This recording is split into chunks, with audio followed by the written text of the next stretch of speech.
Hello dear friends, and welcome back to Sacred Slumber.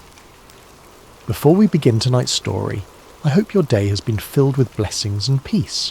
Whether it's morning where you are, the quiet of afternoon, or the gentle embrace of evening, know that you are exactly where God wants you to be in this moment. I'm curious about where in this beautiful world you're listening from tonight. Are you nestled in your bed in a bustling city, or perhaps finding solace in the countryside under a canopy of stars? Wherever you are, whatever time it is for you, you are welcomed here with open arms. If this story touches your heart tonight, I encourage you to subscribe to Sacred Slumber. We gather here regularly to explore the profound truths and timeless wisdom found in God's Word, bringing comfort to weary souls and strength to troubled hearts. Your subscription helps us continue sharing these sacred stories that remind us of God's unfailing love and faithfulness. Now let us journey together to ancient Israel, to a time when kingdoms stood at crossroads, when truth was a dangerous commodity, and when one man's courage would echo through the ages. This is the story of Micaiah, the forgotten prophet who dared to stand alone. The sun blazed mercilessly over the ancient city of Samaria, its golden rays dancing across the limestone walls of King Ahab's palace. Within those walls, power brooked no opposition, and truth was often the first casualty of political ambition. It had been 3 years since the last war between Israel and Syria, 3 years of uneasy peace that sat heavy on King Ahab's shoulders like an ill-fitting crown. Ahab paced the marble floors of his throne room, his royal robes rustling with each agitated step. The king of Israel was a man consumed by his desires, a ruler who had long ago traded his soul to the altar of self-interest. His marriage to the foreign princess Jezebel had brought prosperity to his kingdom, but at a cost that would echo through generations. The worship of Baal had infiltrated the very heart of Israel, and the prophets of the Lord had been hunted, killed, or driven into hiding. Yet today something stirred within Ahab's ambitious heart. News had arrived that morning of Syrian movements near Ramoth-Gilead, a strategic city that had once belonged to Israel, but now languished under enemy control.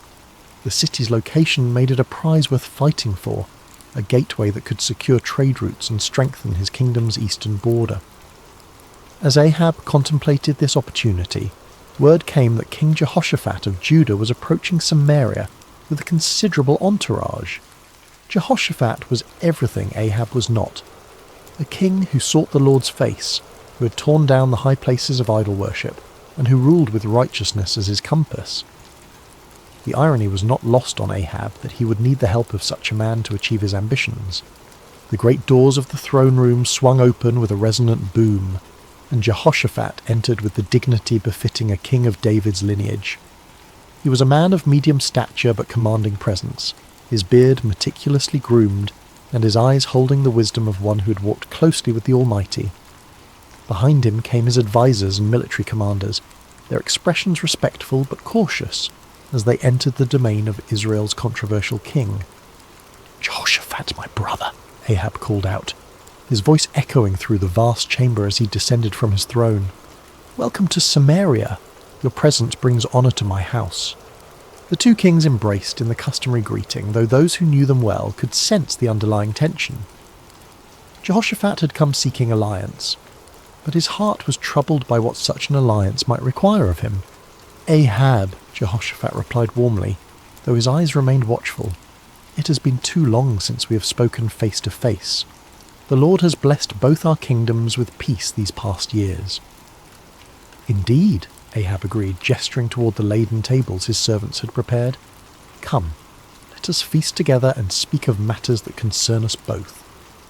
The banquet that followed was a spectacle of royal excess. Tables groaned under the weight of roasted meats, exotic fruits, and wine from the finest vineyards. Musicians played softly in the background, while servants moved like shadows, attending to every need. Yet beneath the veneer of celebration, both kings harboured their own purposes. As the evening wore on and the wine loosened tongues, Ahab finally revealed his true intention. Leaning toward Jehoshaphat with the conspiratorial air of old friends, he spoke in measured tones. "My brother, there is a matter that weighs heavily upon my heart," Ahab began, his eyes glinting in the torchlight.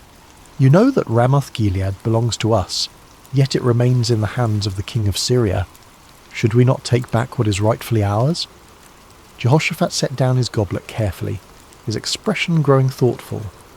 He had anticipated this moment, knowing that Ahab rarely extended hospitality without purpose. The question hung in the air between them like incense, heavy with implication. "Ramoth-Gilead has indeed been a source of contention," Jehoshaphat replied diplomatically. "What do you propose?" Ahab's smile was that of a merchant who senses a favourable negotiation. "I propose that we go up together against Ramoth-Gilead. Your army combined with mine would be formidable. We could restore the city to Israel and share in the glory of victory." The words were carefully chosen, appealing to both practical strategy and Jehoshaphat's sense of brotherhood among the tribes of Israel. Yet Jehoshaphat had not survived as king by making hasty decisions. His reign had been marked by careful consultation with the Lord, and he would not abandon that practice now. "I am as you are," Jehoshaphat responded slowly. "My people as your people, my horses as your horses. If the Lord wills it, we shall stand together in battle." He paused, his next words carrying the weight of true conviction. "But first let us inquire of the Lord." Ahab's smile faltered slightly. In his eagerness for military glory, he had hoped to avoid the complications that divine consultation might bring. Yet he could hardly refuse such a reasonable request from a potential ally, especially one whose righteousness was renowned throughout the region. "Of course," Ahab agreed, though his tone lacked enthusiasm. "Let us seek the word of the Lord." What followed was a demonstration of the spiritual corruption that had infected Ahab's court. The king summoned his prophets, all 400 of them, men who wore the garments of holiness, but whose hearts served earthly masters. They came in a great procession, their robes flowing and their voices raised in what appeared to be spiritual fervour. These were not true prophets of the Lord, though they claimed his name. They were court prophets, men who understood that their continued prosperity depended upon telling the king what he wished to hear. Their prophecies were crafted not in the secret place of prayer, but in the calculating chambers of political expediency. As the prophets assembled in the courtyard before the two kings, their spokesman stepped forward. His name was Zedekiah, son of Chenaanah, a man whose pride matched his ambition, and whose hatred for true prophets would soon be revealed in violent fashion. "Hear the word of the Lord," Zedekiah proclaimed, his voice carrying across the courtyard with theatrical intensity. "Go up to Ramoth-Gilead and prosper, for the Lord will deliver it into the hand of the king." The 400 prophets took up the cry with orchestrated precision, their voices creating a chorus of false assurance. "Go up to Ramoth-Gilead and prosper. The Lord will deliver it into the hand of the king." Some of the prophets had even prepared visual aids for their performance. They danced and shouted, waving swords and spears, creating a spectacle that would have been impressive to any observer unfamiliar with the ways of true prophecy. The din was tremendous, the enthusiasm seemingly genuine, and the message exactly what Ahab longed to hear. Yet as Jehoshaphat watched this display, his spirit grew troubled. Something about the performance felt hollow, manufactured. These men spoke with one voice, but it was not the voice of the Lord that Jehoshaphat knew from his own times of prayer and seeking.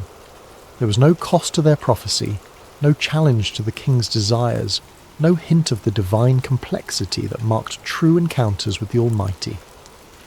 As the prophets continued their enthusiastic proclamations, Jehoshaphat raised his hand for silence.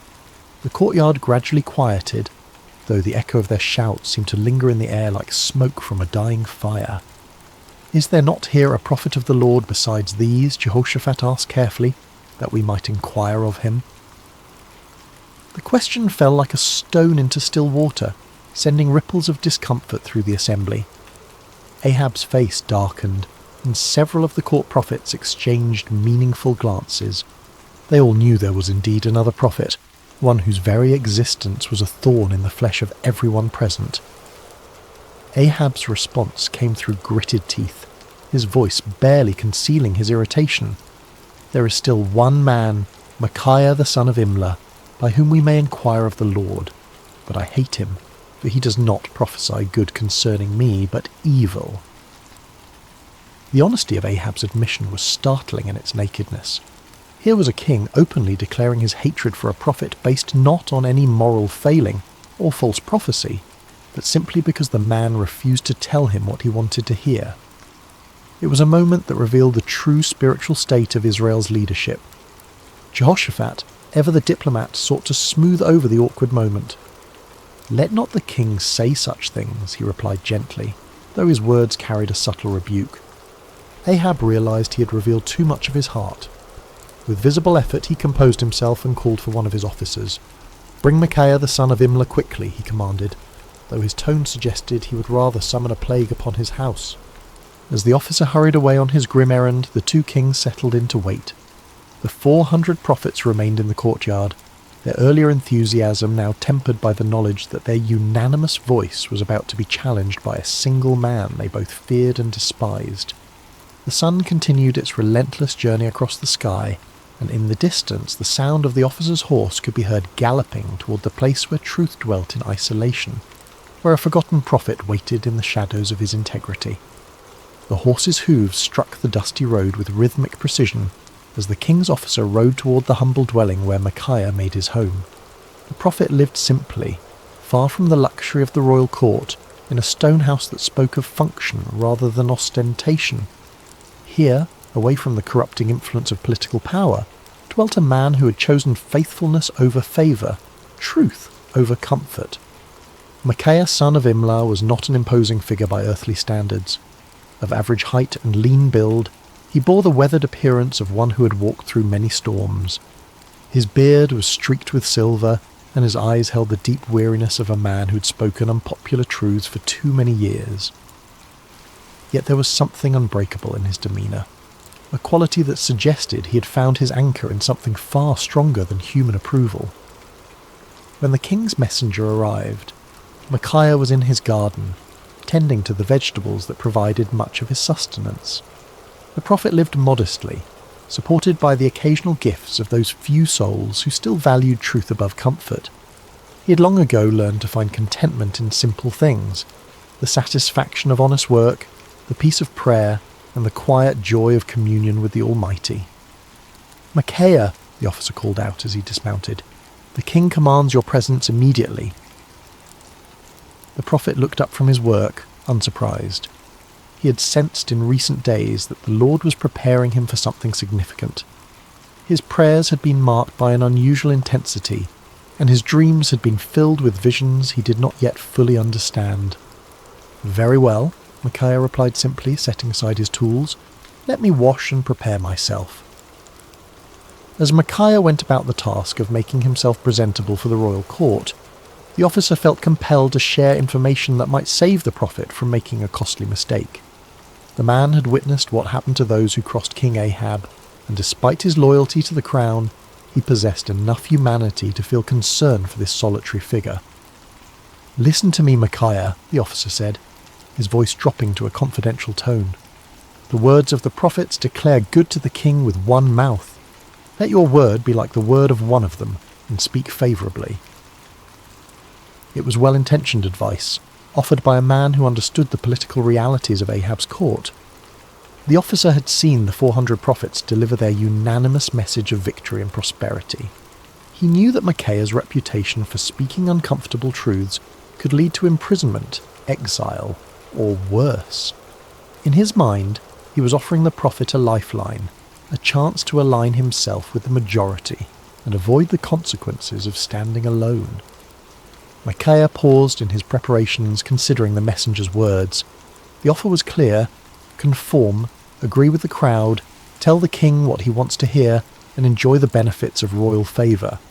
It would be so easy, so practical, so utterly reasonable by every human measure. But as Micaiah looked into the officer's earnest face, he felt the familiar stirring of the spirit within him, that unmistakable presence that had guided him through decades of faithful service.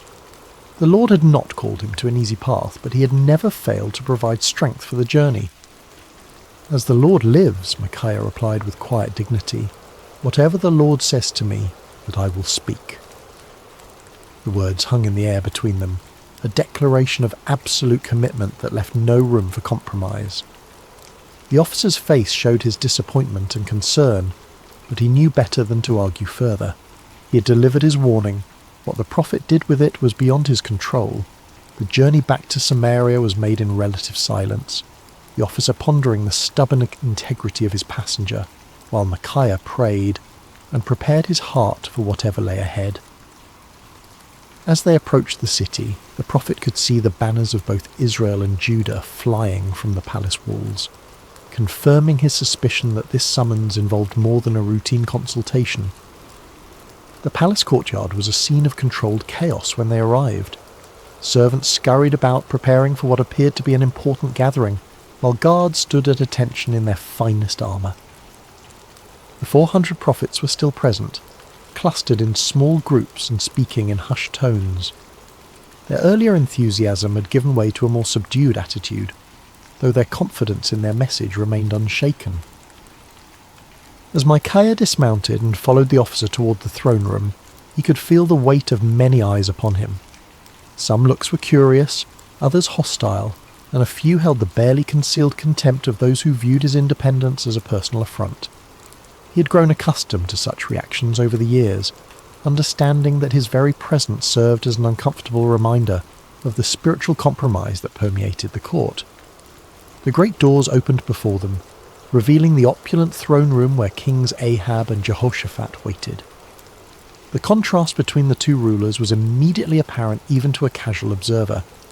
Ahab sat upon his throne with the restless energy of a man driven by ambition, his fingers drumming impatiently on the armrest.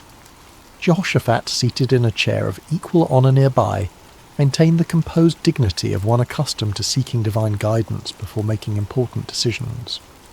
"Ah, Micaiah," Ahab said as the prophet entered, his tone carrying forced joviality that fooled no one. "At last, our final consultant arrives." Micaiah approached the throne with measured steps, neither hurrying to show deference nor dawdling to display defiance. He had learned long ago that in the presence of earthly power, his allegiance belonged to a higher authority. When he reached the appropriate distance, he bowed respectfully but not obsequiously, acknowledging the king's position without compromising his own integrity. "You summoned me, your majesty," Micaiah said simply, his voice carrying clearly through the chamber. King Jehoshaphat studied the prophet with interest. He had heard reports of Micaiah's reputation for uncompromising honesty, and after witnessing the theatrical performance of the 400 prophets, he was eager to hear from someone who might offer a different perspective. Ahab leaned forward on his throne, his eyes fixed on the solitary figure before him. "Micaiah, shall we go to war against Ramoth-Gilead, or shall we refrain?" It was the same question that had been posed to the 400 prophets, the same inquiry that had produced such enthusiastic unanimity. Now it fell upon the shoulders of one man who stood alone, without allies or supporters, facing the combined expectation of two kings and their assembled courts. The moment stretched taut with anticipation. Everyone present understood that they were witnessing something significant, though few could have predicted the drama that was about to unfold. In the silence, Micaiah felt the familiar stirring of the spirit, but what came first was not the word of the Lord, but something altogether unexpected. What happened next would be remembered and debated for generations to come. Micaiah, the prophet known for his uncompromising honesty, looked directly at King Ahab and delivered exactly the message the king wanted to hear. "Go up and prosper," Micaiah declared, his voice carrying throughout the throne room, "for the Lord will deliver it into the hand of the king." A murmur of surprise rippled through the assembled court. The 400 prophets exchanged glances of confusion and perhaps a touch of irritation. Here was the man they had feared would contradict their unanimous verdict, and instead he was confirming their prophecy word for word. Some of them smiled with what they imagined was vindication, while others seemed puzzled by this unexpected development. But King Ahab was no fool. Despite his many moral failings, he had known Micaiah for years, had heard his prophecies of judgment and warning countless times. Never once had the prophet told him what he wanted to hear. Never once had Micaiah's words aligned so perfectly with royal desires. The king's eyes narrowed as he studied the prophet's face, searching for the truth behind this suspicious compliance. There was something in Micaiah's tone, a subtle quality that suggested layers beneath the surface of his words. It was the same tone a parent might use when agreeing with a child's obviously foolish plan, allowing them to proceed while knowing full well what the consequences would be. King Jehoshaphat, too, sensed that something was amiss, though he remained silent, observing the interaction with keen interest. "How many times shall I make you swear," Ahab said slowly, his voice carrying a warning, "that you tell me nothing but the truth in the name of the Lord?" It was a remarkable moment. Here was a king who had just received exactly the prophecy he desired, yet his own conscience convicted him that it could not be genuine. Ahab understood Micaiah well enough to know that such easy agreement was completely out of character. In demanding the truth, the king was inadvertently acknowledging that he recognized the difference between authentic prophecy and the comfortable lies he typically preferred. Micaiah stood silent for a moment, and those watching could see a visible change come over him. The sardonic expression faded from his face, replaced by the solemn countenance of one who was about to deliver a message from the throne room of heaven. When he spoke again, his voice carried a different quality altogether, the unmistakable authority of divine revelation. "I saw all Israel scattered on the hills like sheep that have no shepherd," Micaiah began, his words falling like stones into the sudden silence. "And the Lord said, 'These have no master. Let each return to his house in peace.'" The impact of these words was immediate and devastating. The vision was clear to everyone present. Israel would be defeated, their army scattered, and their king would not return from battle. It was a prophecy of military disaster and royal death, delivered with the calm certainty of one who had seen beyond the veil of earthly circumstances. King Ahab's face flushed with anger, but beneath the rage was something that looked remarkably like fear. He turned to Jehoshaphat with the bitter satisfaction of one whose worst expectations have been confirmed. "Did I not tell you," Ahab said, his voice heavy with frustration, "that he would not prophesy good concerning me, but evil?" But Micaiah was not finished. The Spirit of the Lord had opened his eyes to see into the very council chambers of heaven, and what he had witnessed there needed to be shared, regardless of the consequences. The prophet's voice took on an even more solemn tone as he continued. "Therefore hear the word of the Lord," Micaiah declared, his words cutting through the tension in the room like a sword. "I saw the Lord sitting on his throne, and all the host of heaven standing by, on his right hand and on his left." The court fell absolutely silent. Even the most worldly and cynical among them recognized that they were hearing something extraordinary. This was not the political manoeuvring they were accustomed to, nor the comfortable reassurances of the court prophets. This was a glimpse into eternal realities, a revelation of divine purpose that transcended human understanding. "And the Lord said," Micaiah continued, "Who will persuade Ahab to go up, that he may fall at Ramoth-Gilead?" So one spoke in this manner, and another spoke in that manner. Then a spirit came forward and stood before the Lord and said, "I will persuade him." The Lord said to him, "In what way?" And he said, "I will go out and be a lying spirit in the mouth of all his prophets." And the Lord said, "You shall persuade him and also prevail. Go out and do so." The revelation was staggering in its implications. Micaiah was claiming that the Lord himself had allowed, indeed, had orchestrated, the deception that had been proclaimed by the 400 prophets. It was a divine judgment in the form of false prophecy, a spiritual trap set for a king who had repeatedly chosen lies over truth. Therefore, Micaiah concluded with inexorable logic, "Look, the Lord has put a lying spirit in the mouth of all these prophets of yours, and the Lord has declared disaster concerning you." The silence that followed was deafening. Every person present was forced to grapple with the implications of what they had heard. The 400 prophets found themselves accused not merely of error, but of being unwitting instruments of divine deception. The kings faced the terrifying possibility that their carefully planned military campaign was actually a trap set by the Almighty himself. But the silence was short-lived. Zedekiah, the spokesman for the 400 prophets, was a man of considerable pride and ambition. He had built his reputation on his supposed connection to the divine, and Micaiah's words threatened not only his credibility but his entire worldview. The accusation that he had been deceived by a lying spirit was more than he could bear. With a roar of rage, Zedekiah strode across the throne room until he stood face to face with Micaiah. The contrast between them was striking. Zedekiah in his fine robes and carefully groomed appearance, representing the comfortable religiosity of the court, facing Micaiah in his simple garments, embodying the uncompromising voice of authentic prophecy. "Which way did the Spirit from the Lord go from me to speak to you?" Zedekiah demanded, his voice shaking with fury.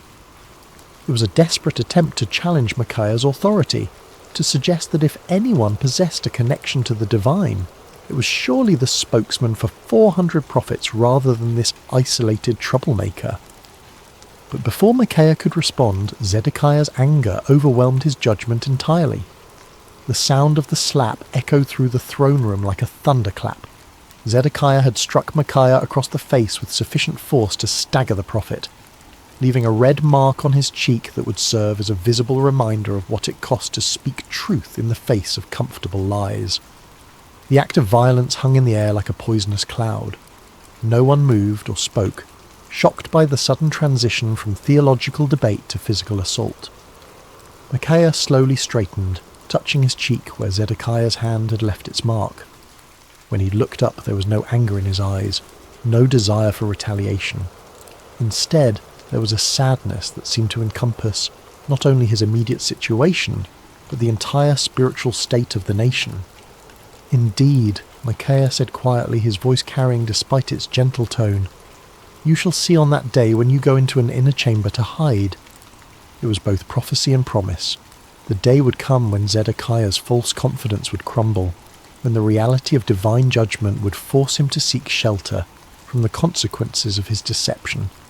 The words carried the weight of inevitable fulfillment, spoken not in anger, but with the sorrowful certainty of one who had seen the future and found it tragic.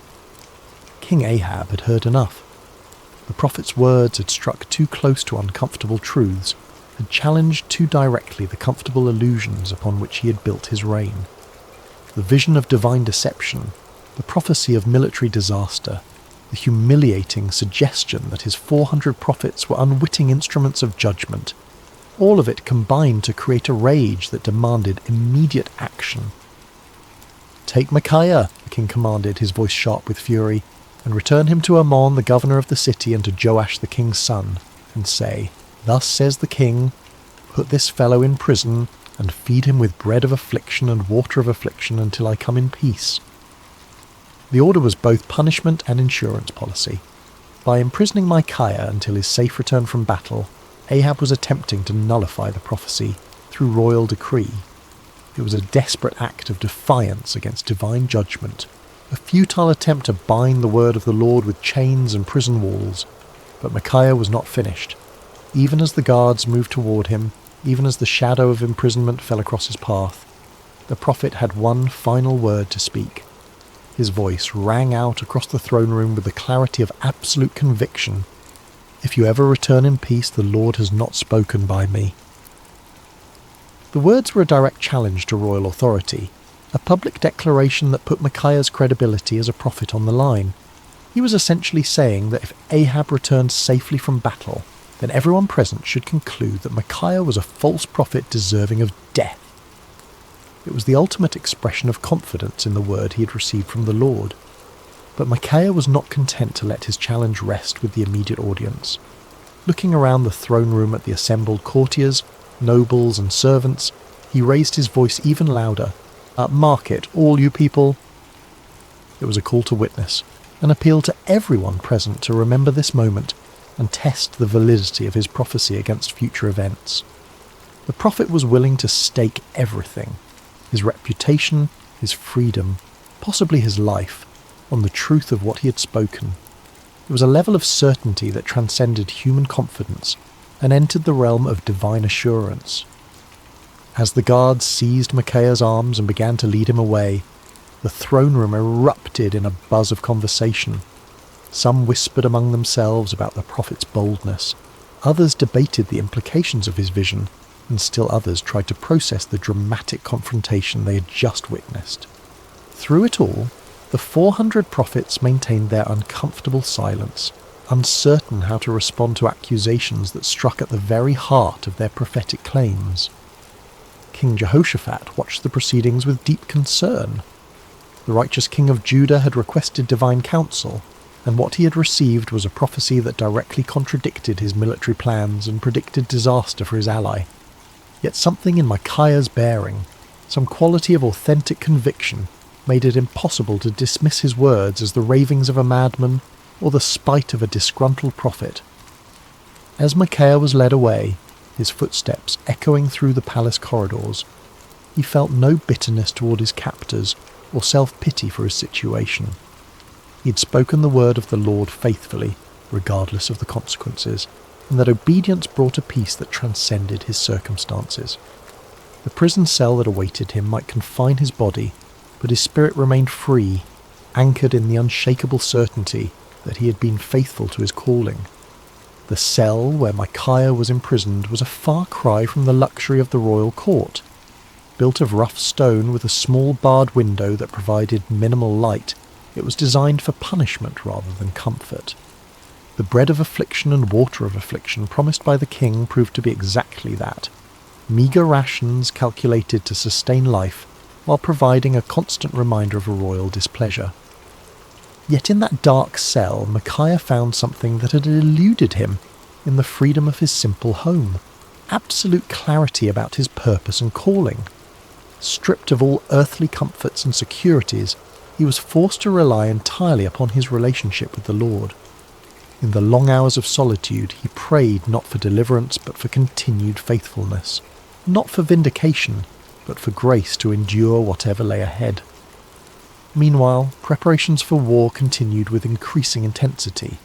King Ahab threw himself into military planning with the fervour of a man trying to drown out unwelcome voices of conscience. He consulted with his generals, inspected his troops, and made elaborate arrangements for what he was determined would be a glorious victory. The prophecy of the 400 court prophets was repeated frequently, as if constant repetition could somehow make it more reliable.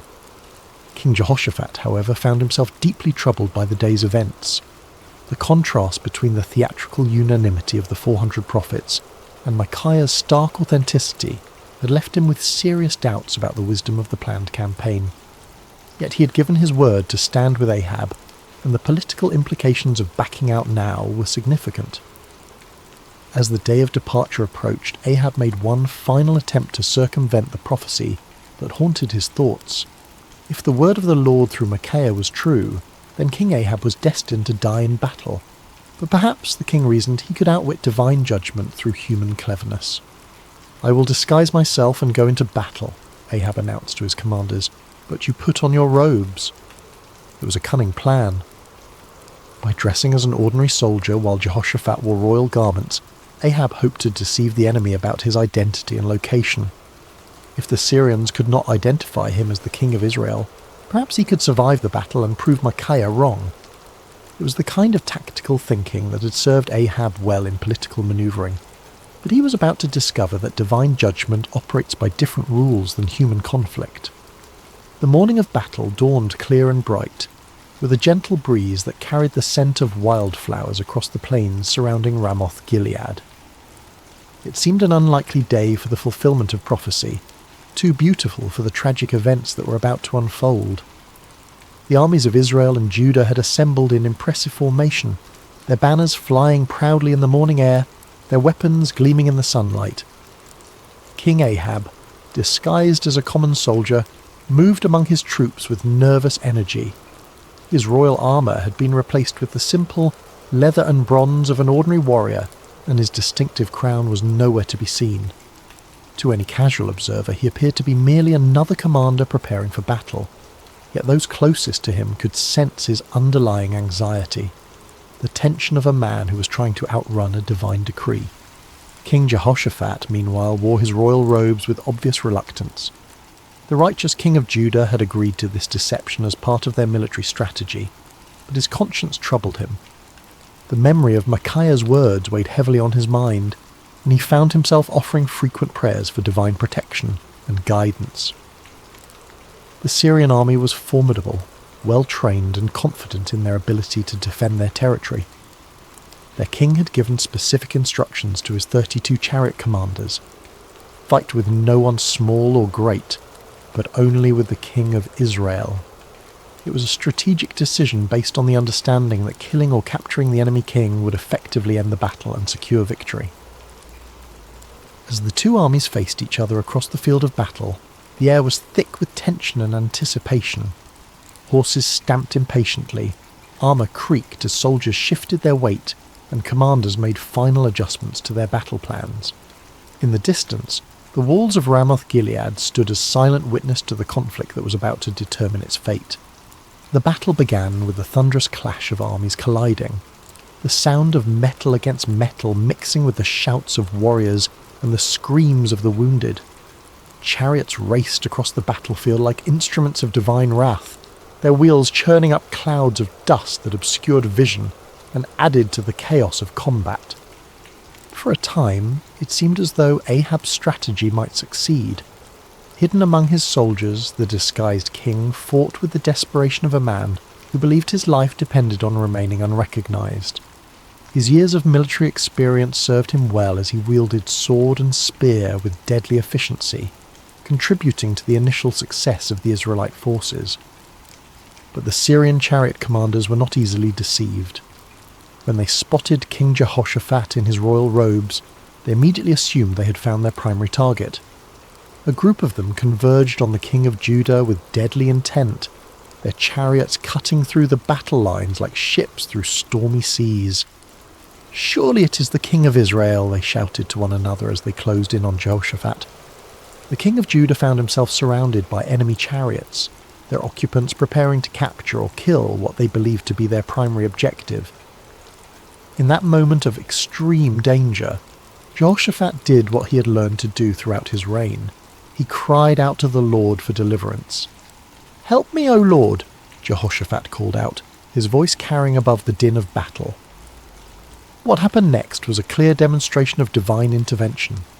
As Jehoshaphat's cry reached heaven, the Lord moved the hearts of the Syrian commanders in an unexpected way. Something about the king's appearance or manner suddenly convinced them that this was not their intended target after all. "It is not the king of Israel," one of them declared, and just as quickly as they had converged upon Jehoshaphat, they turned away to search for their real quarry elsewhere on the battlefield. Meanwhile, across the chaos of combat, King Ahab continued his desperate masquerade. His disguise had served him well throughout the morning, allowing him to participate in the battle without attracting the special attention of enemy forces. For a brief moment, it seemed as though human cunning might indeed triumph over divine decree. But the Lord's purposes are not thwarted by earthly schemes, no matter how cleverly conceived. As the battle raged on, a Syrian soldier drew his bow at random, not aiming at any particular target, but simply shooting into the mass of enemy forces. It was the kind of arrow that soldiers loose when they cannot see clearly, through the dust and confusion of battle, hoping to strike something useful, but with no specific intent. The arrow flew through the air with the invisible guidance of divine providence. It passed over the heads of common soldiers, sailed between the wheels of racing chariots, and found its mark with the precision of perfect justice. The bronze point struck King Ahab between the joints of his armour, penetrating the one gap in his defences that his disguise could not protect. The king felt the arrow's impact like a thunderbolt, the sudden sharp pain followed by the warm spread of blood across his chest. He looked down in shock to see the Syrian arrow protruding from his body, its shaft trembling with the force of impact. In that instant, Ahab understood with perfect clarity that no amount of human cleverness could circumvent the word of the Lord. "I am wounded," the king cried out to his chariot driver, his voice tight with pain and the dawning realization of his doom. "Turn around and carry me out of the battle." The chariot driver, a loyal servant who had recognized his disguised king despite the common soldier's garb, immediately began maneuvering toward the edge of the battlefield. But extricating themselves from the chaos of combat proved more difficult than anticipated. The battle had intensified throughout the day, and enemy forces blocked many of the potential escape routes. As they struggled to retreat, King Ahab's condition continued to deteriorate. The arrow had found a vital spot and blood flowed freely from the wound despite his attempts to stanch it. Yet with grim determination, the king remained propped up in his chariot, unwilling to let his army see him fall. His presence, even in his wounded state, served to encourage the Israelite forces and maintain their fighting spirit. The battle raged from morning until evening, the outcome hanging in the balance as both sides fought with desperate intensity. But as the sun began to set, painting the sky in shades of red that seemed to mirror the blood spilled on the battlefield below, King Ahab's strength finally gave out. The disguised king who had tried to outwit divine judgment slumped forward in his chariot, his life ebbing away with each laboured breath. As word of the king's condition spread through the ranks, the cry went up that would fulfill Micaiah's prophecy with devastating accuracy. Every man to his city, and every man to his own country. The army of Israel, leaderless and demoralized, began to scatter across the hills just as the prophet had foreseen. Like sheep without a shepherd, they abandoned their positions and fled toward home, their dreams of victory dissolving into the nightmare of defeat. King Ahab died as the sun set over Ramoth-Gilead, his blood pooling in the bottom of his chariot. The man who had spent his reign choosing comfortable lies over uncomfortable truths had finally encountered a reality that no amount of deception could alter. The word of the Lord, spoken through his faithful prophet, had been fulfilled to the letter. News of King Ahab's death spread quickly through the land, carried by the scattered remnants of his army and the merchants who followed military campaigns. In the palace at Samaria, the reaction was one of stunned disbelief. The 400 prophets who had proclaimed certain victory found themselves facing a crisis of credibility that would haunt them for the rest of their lives. In his prison cell, Micaiah heard the news with a mixture of sadness and vindication. He had taken no pleasure in prophesying disaster, had felt no joy in predicting the death of his king. Yet the fulfillment of his prophecy served as a powerful reminder that the word of the Lord does not return void, regardless of how unwelcome it might be to human ears.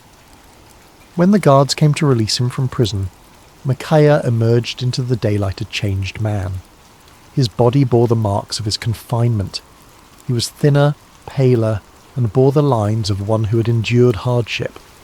But his spirit was unbroken, perhaps even strengthened by his ordeal.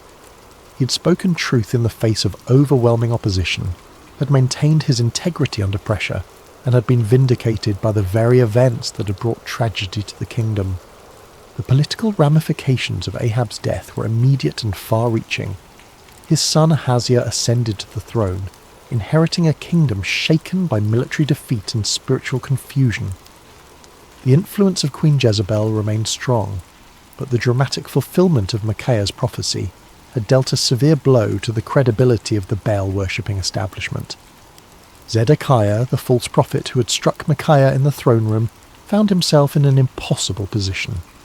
His confident predictions of victory had been thoroughly discredited, and his authority as a spokesman for the divine had been shattered. The inner chamber where he sought to hide, just as Micaiah had prophesied, became both a physical and spiritual reality as he struggled to come to terms with the magnitude of his error. The other court prophets faced similar crises of confidence. Their unanimous declaration of victory had been revealed as the lying spirit Micaiah had warned about, and their reputations lay in ruins. Some of them quietly retired from public life, while others attempted to reinvent themselves as followers of different deities. None of them could escape the uncomfortable truth that they had been deceived, and had, in turn, deceived others. King Jehoshaphat returned to Jerusalem a wiser and more cautious man. His alliance with Ahab had nearly cost him his life, and the experience had taught him valuable lessons about the importance of seeking genuine divine guidance rather than accepting comfortable confirmations of predetermined plans. The prophet Jehu, son of Hanani, met him upon his return with words of rebuke for his alliance with the ungodly king, but also with recognition that the Lord had delivered him from the consequences of his poor judgment. Throughout the kingdom, people began to reassess their understanding of prophecy and divine revelation. The dramatic contrast between the false assurances of the 400 prophets and the accurate warnings of the solitary Micaiah had provided a vivid lesson in discernment. Many began to understand that true prophecy was not measured by its popularity or its agreement with human desires, but by its faithfulness to the word and character of the Lord. Years passed, and the story of Micaiah's stand against the 400 false prophets became one of the most remembered episodes in the history of Israel. Parents told it to their children as an example of courage and integrity, while religious teachers used it to illustrate the difference between true and false prophecy. The tale grew in significance with each telling, not because it was embellished, but because its lessons proved to be timeless and universal. The first and most obvious lesson was about the cost of speaking truth. Micaiah had paid a heavy price for his faithfulness: imprisonment, isolation, and the hostility of the powerful.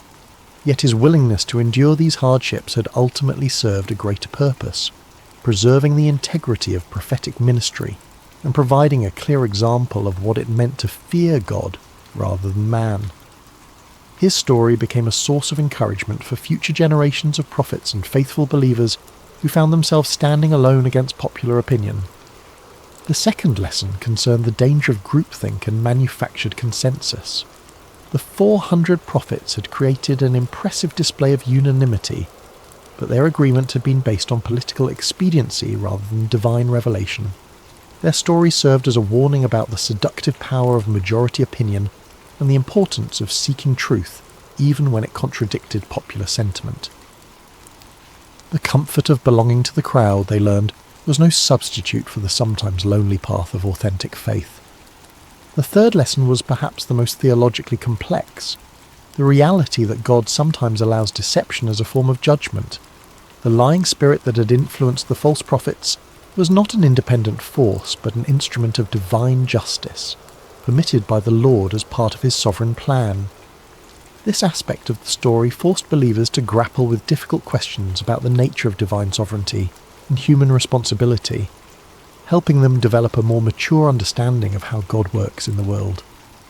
The fourth lesson focused on the importance of discernment in spiritual matters. King Jehoshaphat's initial uneasiness with the 400 prophets had been a manifestation of spiritual discernment, a recognition that something was amiss despite the impressive display of consensus. His request for a prophet of the Lord had demonstrated the value of seeking authentic divine guidance rather than accepting convenient confirmations of predetermined plans. The fifth lesson was about the ultimate futility of human schemes when they oppose divine purposes. King Ahab's elaborate disguise had been a clever attempt to circumvent prophecy through human ingenuity, but it had proven utterly useless against the sovereign will of the Lord. The random arrow that found its mark had served as a powerful reminder that God's purposes will be accomplished regardless of human attempts to thwart them. As the years passed and the kingdom of Israel continued its spiritual decline, the story of Micaiah took on additional significance. It became a benchmark against which other prophets and prophecies were measured, a reminder of what authentic faithfulness looked like in the face of opposition. When Elijah stood alone against the prophets of Baal on Mount Carmel, people remembered Micaiah's solitary stand. When Jeremiah faced persecution for his unpopular messages, the example of Micaiah's courage provided encouragement and precedent. The story also served as a cautionary tale for those in positions of authority. King Ahab's admission that he hated Micaiah because the prophet never spoke favourably about him had revealed the dangerous tendency of leaders to surround themselves with yes men rather than truthful counsellors. Future kings and officials who heard the story were challenged to examine their own relationships with advisors and to consider whether they were seeking truth or merely confirmation of their existing beliefs. In the quiet of his later years, Micaiah often reflected on that pivotal day when he had stood alone before 2 kings and 400 false prophets. The physical scars from his imprisonment had faded, but the spiritual impact of his experience continued to shape his understanding of his calling and his relationship with the Lord. The prophet had learned that faithfulness was not measured by immediate results, but by obedience to divine instruction. His warning had not prevented the battle or saved King Ahab's life, but it had preserved the integrity of prophetic ministry and provided a clear demonstration of the difference between true and false revelation. Sometimes, he realised, the greatest victories were won not through changing circumstances, but through maintaining faithfulness in the midst of difficult circumstances. Micaiah had also discovered that standing alone was not the same as being alone. In his prison cell, deprived of human companionship and comfort, he had experienced a deeper intimacy with the Lord than he had ever known before. The isolation that had seemed like punishment had actually become a pathway to greater spiritual understanding and strength. He had learned that the approval of the crowd was a poor substitute for the approval of the Almighty. The prophet had come to understand that his role was not to be popular, but to be faithful, not to tell people what they wanted to hear, but to speak what the Lord had given him to say. This understanding had freed him from the burden of trying to manage people's reactions to his messages, and had allowed him to focus entirely on the sacred responsibility of accurate communication of divine truth. The peace that came from this clarity of purpose was worth more than all the royal favour he might have gained through compromise. As news of Micaiah's faithfulness spread beyond the borders of Israel, his story began to influence other nations and cultures. Foreign dignitaries who visited the kingdom often asked to hear the account of the prophet who had stood against 400 false prophets and accurately predicted the death of a king. The story became a testament to the power of truth and the importance of moral courage, inspiring people of various backgrounds to examine their own commitments to integrity and faithfulness. The story also had a profound impact on the understanding of prophecy itself. Future generations would use Micaiah's example as a standard for evaluating prophetic claims, recognizing that true prophecy was characterized by faithfulness to the Lord's character and purposes rather than by popular appeal or immediate gratification. The account helped establish criteria for distinguishing between authentic divine revelation and human manipulation disguised as spiritual authority. In the broader context of Israel's history, Micaiah's stand represented a crucial moment in the preservation of true worship and authentic faith. At a time when the kingdom was sliding towards spiritual apostasy, his unwavering commitment to truth served as a beacon of hope for those who still sought to follow the Lord with integrity. His example encouraged other faithful believers to maintain their convictions even when they seemed to be in the minority. The story of Micaiah also served as a bridge between the ministries of the earlier prophets like Elijah and later ones like Jeremiah and Ezekiel. His experience of standing alone against popular opinion and suffering for his faithfulness would be echoed in the lives of many subsequent prophets who faced similar challenges. The patterns of persecution, vindication, and ultimate triumph that characterized his story became recurring themes in the ongoing narrative of God's relationship with his people. As we reach the end of Micaiah's story, we find ourselves confronted with questions that transcend the ancient world and speak directly to our modern hearts. In an age of social media echo chambers and manufactured consensus, the prophet's example challenges us to examine our own commitment to truth and our willingness to stand alone when necessary. The 400 false prophets of Micaiah's day have their counterparts in every generation. Those who tell us what we want to hear rather than what we need to hear, who offer comfortable lies instead of challenging truths. The temptation to join the crowd, to find safety in numbers, to seek approval rather than accuracy, remains as strong today as it was in ancient Israel. Micaiah's courage reminds us that faithfulness is not a group activity, but an individual responsibility. Each of us must decide whether we will speak truth or remain silent, whether we will stand for what is right or compromise for what is convenient. The prophet's example shows us that the path of integrity is often lonely, but it is never walked alone by those who trust in the Lord. The story also challenges us to examine our own relationship with authority and our tendency to surround ourselves with people who confirm our existing beliefs rather than challenging us to grow. Like King Ahab, we may find ourselves preferring the comfort of familiar lies to the discomfort of unfamiliar truths. Micaiah's example calls us to seek out voices that speak with authenticity, rather than those that merely echo our own opinions. Perhaps most importantly, the story of Micaiah reminds us that truth has a way of prevailing in the end, even when it seems overwhelmed by opposition. The prophet's vindication did not come immediately, and it came at great personal cost, but it came nonetheless. His example encourages us to trust in the ultimate triumph of truth and to remain faithful even when the outcome is uncertain. In our own lives, we may face moments when we are called to be like Micaiah, to stand alone against popular opinion, to speak uncomfortable truths, to choose faithfulness over favour. When those moments come, may we remember the forgotten prophet who found his courage not in the approval of men, but in the approval of his God.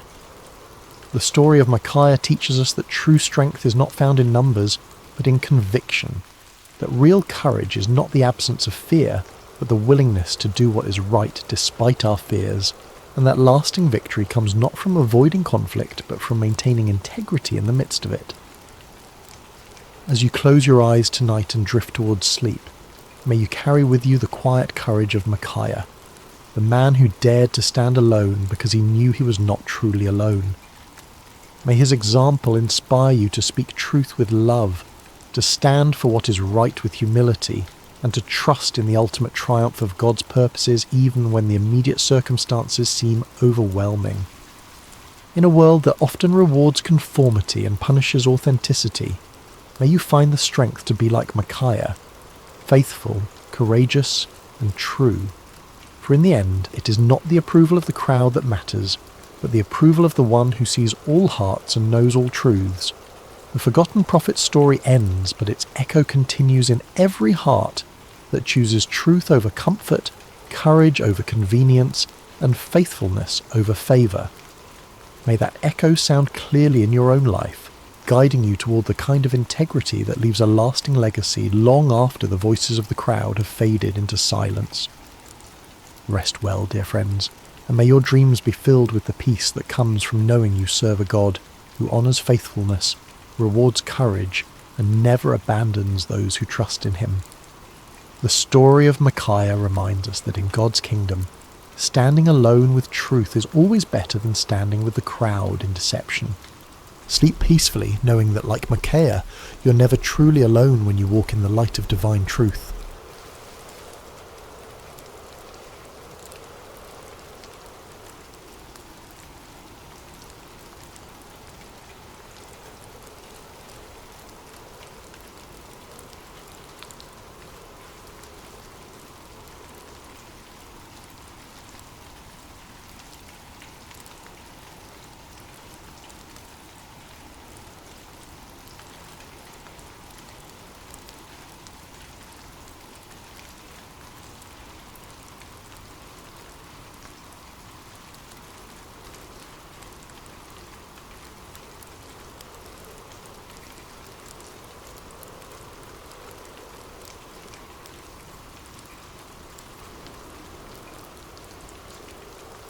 In the quiet of this moment, I invite you to find a comfortable position. Perhaps you're already settled in bed, your head resting on your pillow, or maybe you're preparing for rest after a long day. Wherever you are, however you've arrived at this moment, know that you are welcomed here with tenderness and care. Close your eyes if you haven't already. Feel the weight of your body surrendering to the support beneath you. Notice how your shoulders can soften, how your hands can rest without grasping, how your face can release any tension it's been holding. There's nothing you need to do right now except breathe and listen. Let's breathe together for a moment. Inhale slowly through your nose, feeling the cool air fill your lungs. Hold it gently for just a moment, and then exhale through your mouth, releasing anything that doesn't serve your peace. Inhale comfort, exhale worry, inhale divine peace, exhale human striving, inhale rest, exhale burden. With each breath, you're creating space within yourself, space for stillness, space for quiet, space for the gentle voice that calls you by name. I invite you now to begin visualizing a journey. As you continue breathing slowly and deeply, imagine yourself walking along a narrow country path. It's late afternoon, and the golden light of the setting sun bathes everything in a warm glow. The air is perfect, not too warm, not too cool, and carries the sweet scent of wildflowers and fresh grass. The path winds gently through rolling hills, With each step you feel more of your daily concerns falling away. The emails waiting for responses, the conversations that left you wondering, the tasks still uncompleted, all of these can wait outside this peaceful moment. As you walk, you notice the sound of birdsong in the distance, not the busy chattering songs of morning birds, but the gentle settled sounds of evening, soft calls that seem to whisper, "All is well, rest is coming." The path begins to crest a small hill, and as you reach the top you see before you a wide meadow. The grass sways gently in a soft breeze, creating waves of movement like a green sea. Scattered throughout are wildflowers and gentle hues, pale yellows, soft whites, and tender purples. At the far edge of this meadow, you can just make out the stone walls of an ancient sheepfold, a place of gathering, a place of safety, a place of rest. This is where our journey is taking us tonight, to the sheepfold of the Good Shepherd. As you descend the hill toward the meadow, you feel a sense of being both completely free and completely held. The vast open sky above reminds you of boundless possibility, while the path beneath your feet assures you that you're being guided. With each step, your breathing continues to deepen. Your inhales become fuller, your exhales become longer. Your mind begins to quiet like waters settling after a storm. The path now leads you into the meadow itself. The grass reaches up past your ankles, brushing against you with feather-like touches. You can feel the earth beneath your feet, solid, supportive, ancient. As you walk, you begin to notice the sounds of sheep in the distance, not loud or disturbing, but the gentle bleating that speaks of contentment and security. They're calling to one another as they make their way toward the sheepfold for the night. And then you hear something else, a voice. Low and warm, it carries across the meadow with remarkable clarity. It's not calling to you, not yet, but to the sheep. And you notice how they respond, turning their heads, adjusting their path, moving with purpose toward the voice. This is the voice of the shepherd, calling his sheep to evening rest. Each one knows this voice intimately. Each one trusts this voice implicitly. Each one follows this voice instinctively. As you continue your walk through the meadow, drawn toward the sheepfold just as the sheep are drawn, you begin to feel a sense of recognition stirring within you. Something about this voice awakens a deep memory, not from yesterday or last year, but from the very foundation of your being. It's as if your soul remembers this voice from before time began. The path begins to widen as you near the sheepfold. The stone walls become clearer now, smooth, weathered stones carefully placed one upon another by hands that understood the importance of creating sanctuary. These walls have stood through countless seasons, through rain and wind and snow and sun, remaining steadfast in their purpose, to protect, to shelter, to create a space of safety. As you draw nearer, you see the entrance to the sheepfold, a simple opening in the wall. There is no gate of wood or metal, for in this place, in this story, the shepherd himself serves as the gate. Nothing enters that is not first approved by him. Nothing threatens that is not first faced by him. The voice continues to call, naming each sheep individually, knowing each one's unique needs, tendencies, and nature. And as the sun begins to sink lower in the sky, casting long golden shadows across the meadow, you find yourself at the entrance to the sheepfold, ready to cross the threshold into deeper rest. As you stand at the entrance to the sheepfold, you pause to take in its simple beauty. The circular stone walls rise about 4 feet high, tall enough to keep the sheep secure, yet low enough that the shepherd can see over them to watch for any approach of danger. The stones themselves seem to hold stories, their surfaces marked by time and weather, yet their arrangement remains sturdy and true. The ground inside the sheepfold has been softened by the passage of countless sheep over many years. What might once have been rocky earth has become a cushioned, almost velvety surface, perfect for rest. In some areas, particularly along the inside edge of the wall, tufts of soft grass have grown, creating natural pillows for weary heads. You notice that while the day remains warm, there is a coolness gathered in the shadows of the walls, a reminder that night approaches and with it the deeper rest that darkness brings. The air here carries a different quality. Sheltered from the breeze that moves across the open meadow, it feels somehow more concentrated, more present.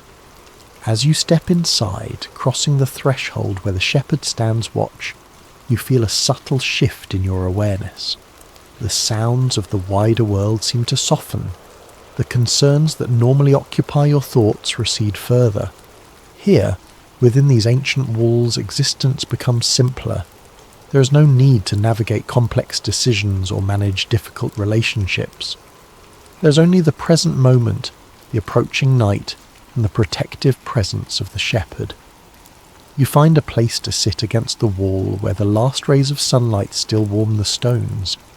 From here, you can watch as the sheep continue to arrive, each responding to its name when called, each receiving a gentle touch from the shepherd as it passes by him into the fold. This is how it has been done for thousands of years in the hill country.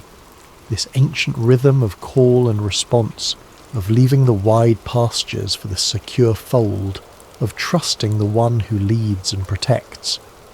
Nothing about this scene would look unfamiliar to someone from centuries past. The relationship between shepherd and sheep transcends time, speaking to something essential about care and trust. In ancient times, you remember hearing, shepherds would often combine their flocks during the day, allowing the sheep to graze together in larger numbers. But when evening came, each shepherd would call only to his own sheep, using distinctive sounds or words that only his flock recognized. Remarkably, the sheep would separate themselves, following only the voice they knew, never confused by the calls of other shepherds. As you observe this evening gathering, you notice the care with which the shepherd examines each sheep as it enters. His hands move gently over wool and skin, checking for injuries or thorns that might have been gathered during the day's wandering. For one sheep, he removes a small burr caught in the thick wool. For another, he applies a soothing balm to a minor scrape. No need goes unnoticed, no discomfort goes untended. The sheep themselves seem to welcome this attention. Though some are clearly tired from the day's grazing, they pause willingly for the shepherd's examination. There is trust in their stillness, contentment in their patience. They know these hands, they know this voice, they know they are cared for individually, specifically, attentively. As the fold fills with more sheep, you notice the distinctive sounds they make. Not the loud bleating of alarm, but the soft, low sounds of recognition and settlement. They are talking to each other and to the shepherd in their own language of belonging. The air begins to cool more noticeably as the sun touches the horizon. Long shadows stretch across the sheepfold, and the stone walls now provide not just security, but shelter from the light evening breeze. The shepherd moves among the gathered sheep, his presence clearly bringing them comfort. Some draw closer to him as he passes, seeking the reassurance of proximity. You watch as he kneels beside one sheep that seems particularly restless. He speaks softly to it, words you cannot quite hear from where you sit, but you can see the effect. The sheep's breathing slows, its movements still. Its eyes close in what can only be described as surrender to care. This, you realize, is what true safety looks like. Not the absence of all threat, but the presence of one who is trustworthy enough to allow complete vulnerability. The sheep do not need to remain vigilant because the shepherd stays watchful. They do not need to worry about provision because the shepherd knows where the sweet water flows and the tender grass grows. They do not need to fear the darkness because the shepherd's sight penetrates what they cannot see. As twilight deepens into early evening, a profound quiet descends upon the sheepfold. The activities of the day, the walking, the grazing, the occasional startled running, have given way to stillness. Energy spent has prepared the way for deep restoration.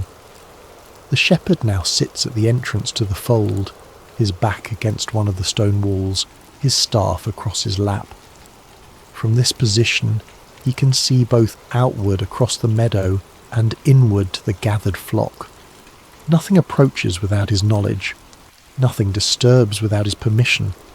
In this ancient pattern, in this timeless scene, you feel your own breathing continuing to slow, your own thoughts continuing to quiet.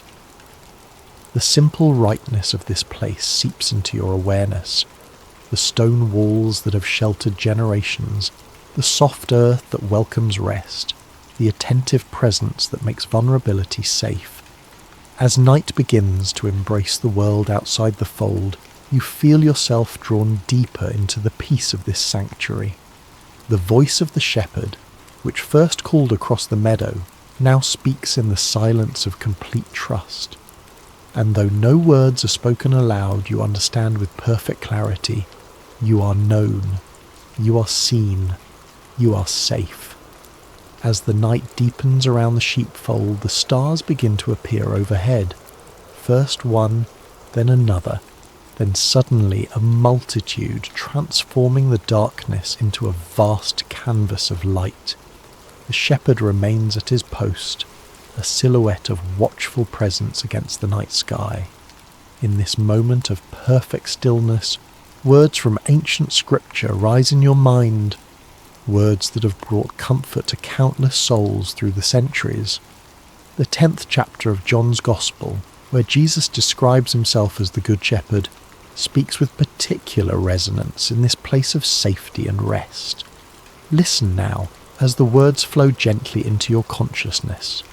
Very truly I tell you, I am the gate for the sheep. All who have come before me are thieves and robbers, but the sheep have not listened to them. I am the gate. Whoever enters through me will be saved. They will come in and go out and find pasture.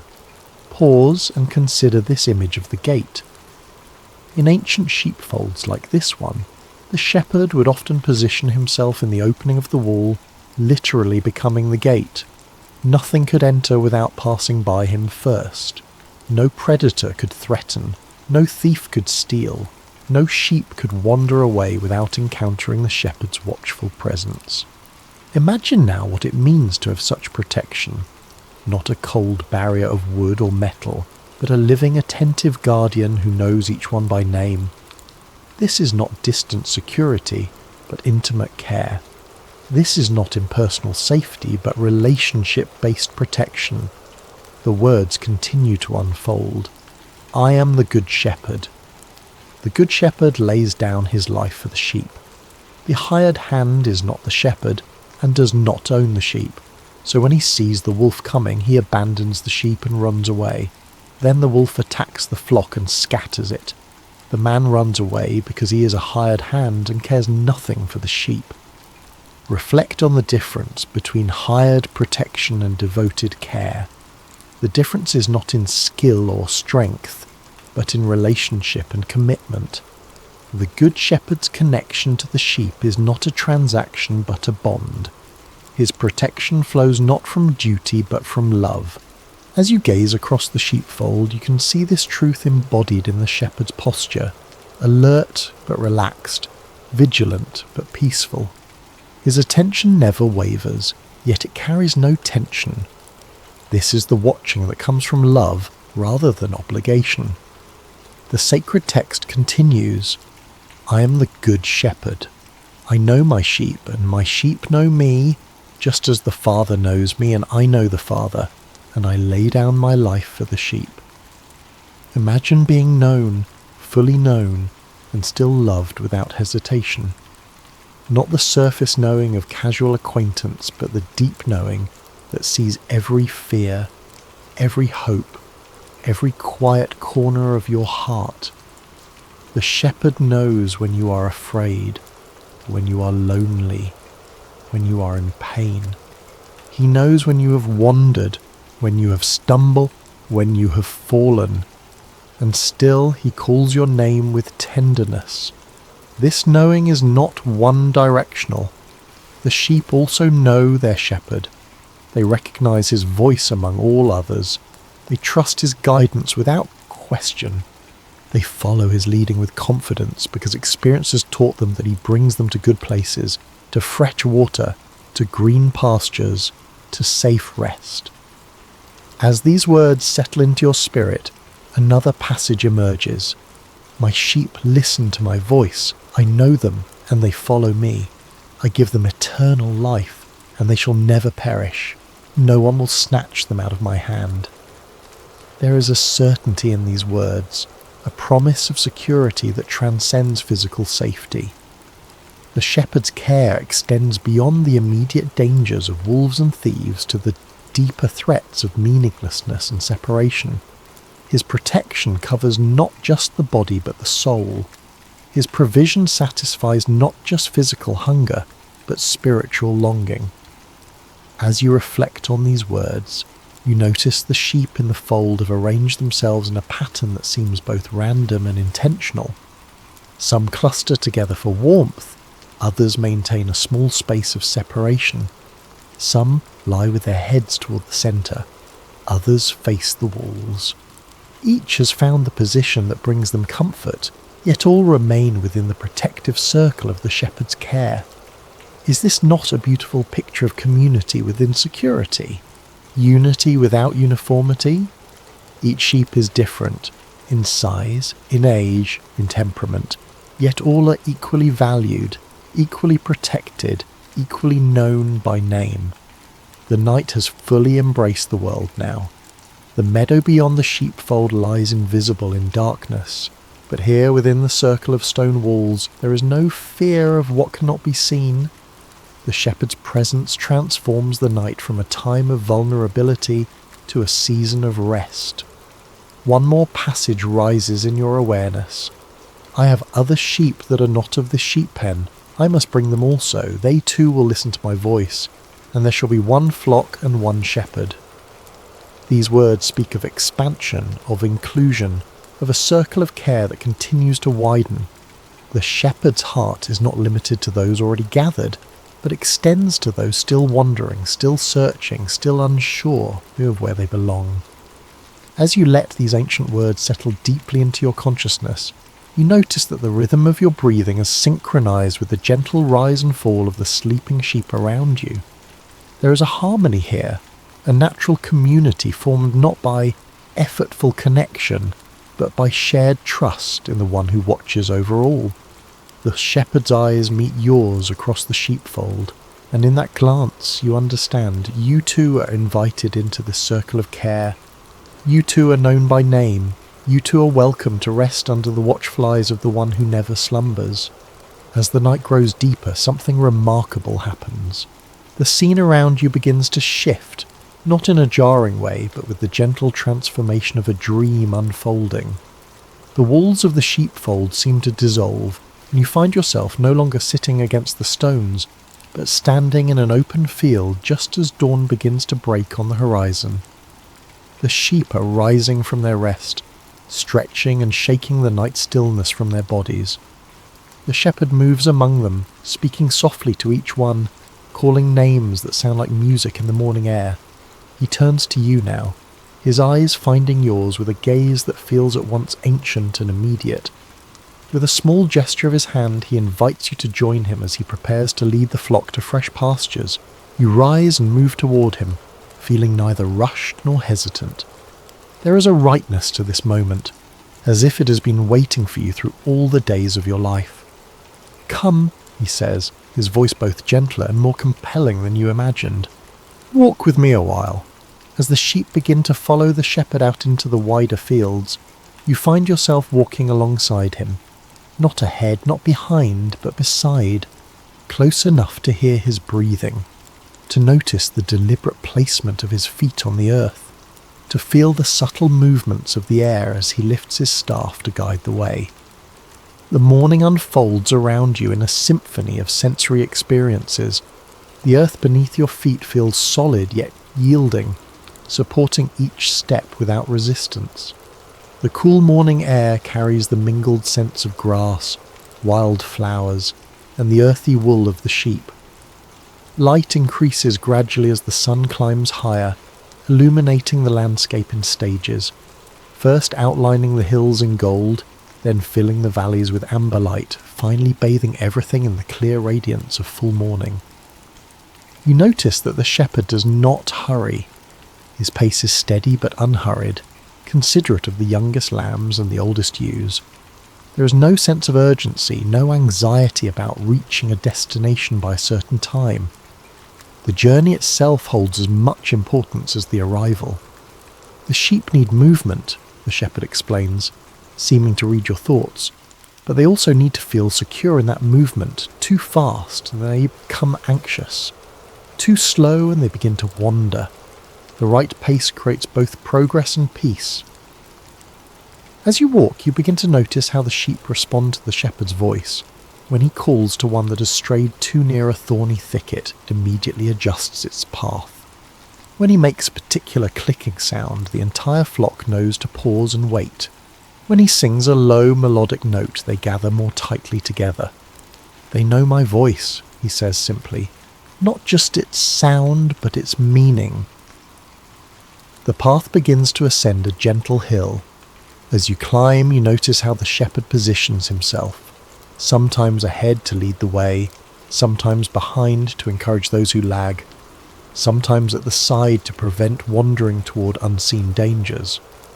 The greatest deception, he comments, is the belief that freedom means absence of guidance. True freedom comes from trusting the one who sees what you cannot see. From the top of the hill, you can see the landscape spread out in all directions. To the east, where you've come from, the sheepfold stands solid and familiar. To the west, your direction of travel, a wide valley opens up, green with the new grass and dotted with the blue of morning flowers.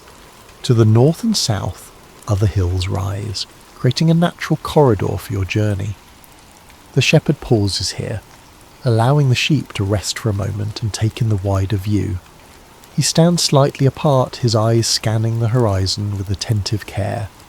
You understand that he is looking for signs of danger, assessing weather patterns, planning the safest route forward.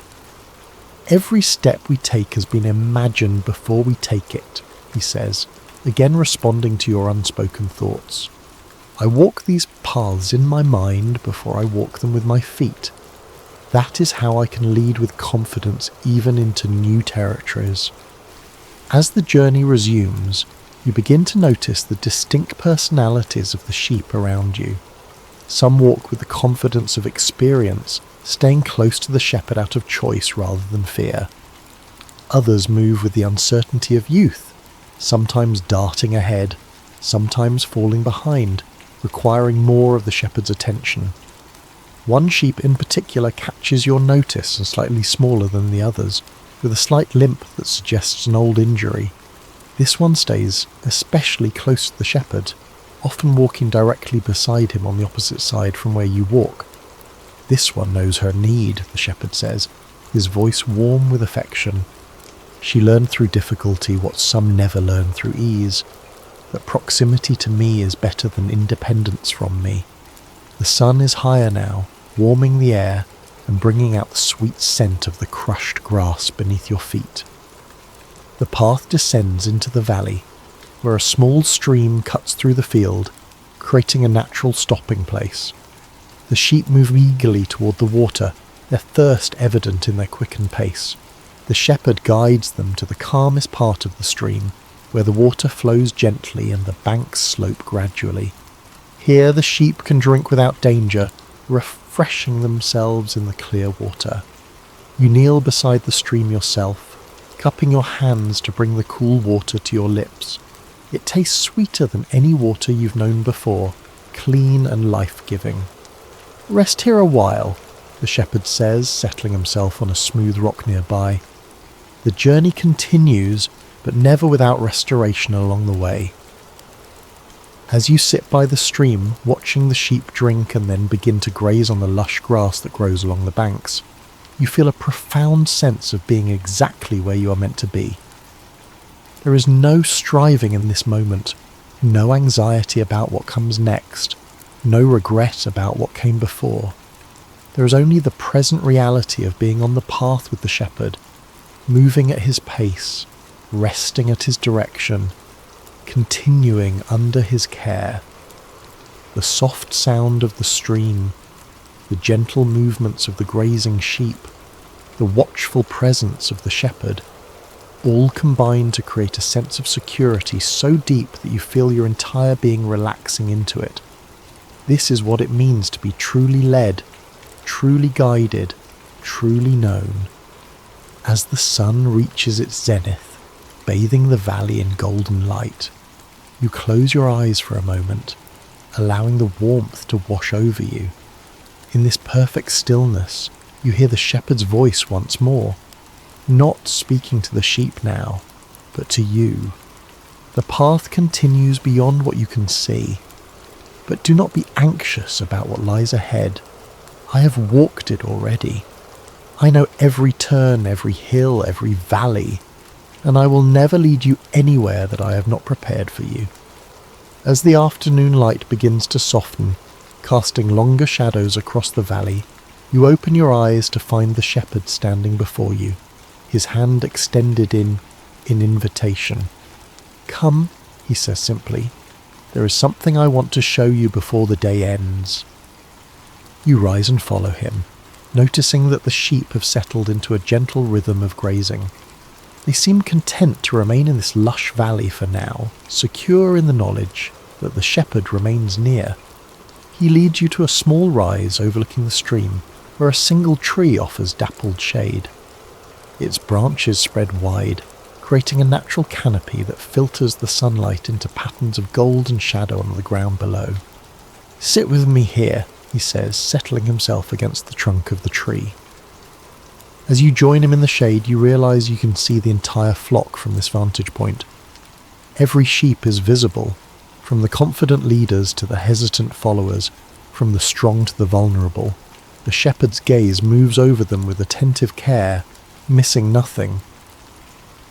"Do you see how they graze without fear?" he asks. "They do not worry about predators or storms or scarcity. They have learned through experience that I provide what they need. I protect them from what would harm them. I guide them to places of abundance." You watch as the sheep move slowly through the grass, tapping to eat, occasionally looking up to confirm the shepherd's presence, then returning to their grazing with peaceful assurance.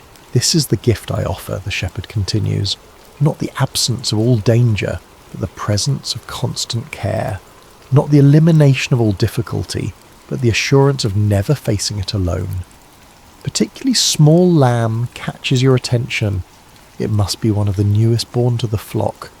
It stays close to its mother, occasionally frolicking in short bursts of energy before returning to her side. Its wool is especially white, almost luminous in the afternoon light. The youngest ones, the shepherd observes, following your gaze, sometimes need to be carried. When the path grows steep or the day grows long, I lift them into my arms and bear their weight. They learn trust through being held.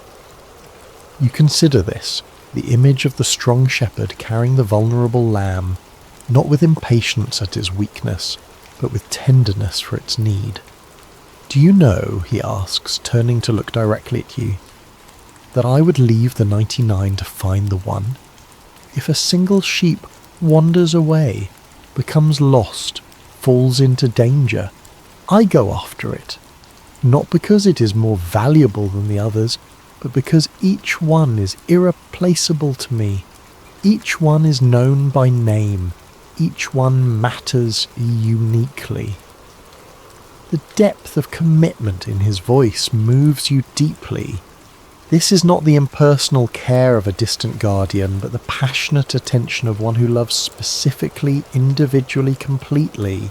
The Good Shepherd, he continues, lays down his life for the sheep, not because the sheep have earned such sacrifice, but because the shepherd's love makes them worth any cost. As he speaks these words, the light shifts, taking on the golden quality of late afternoon. The air grows still as if the world itself is listening to this truth. Many voices will call to you, the shepherd says softly. Some offering easier paths, some promising quicker rewards, some threatening what will happen if you don't follow them. But remember, my sheep know my voice. They recognize it among all others because they have spent time listening, because they have experienced its reliability, because they have found that following it always leads to life. He reaches out and places his hand on your shoulder, the weight of it both grounding and reassuring. You're not alone in the fields of this world, he says.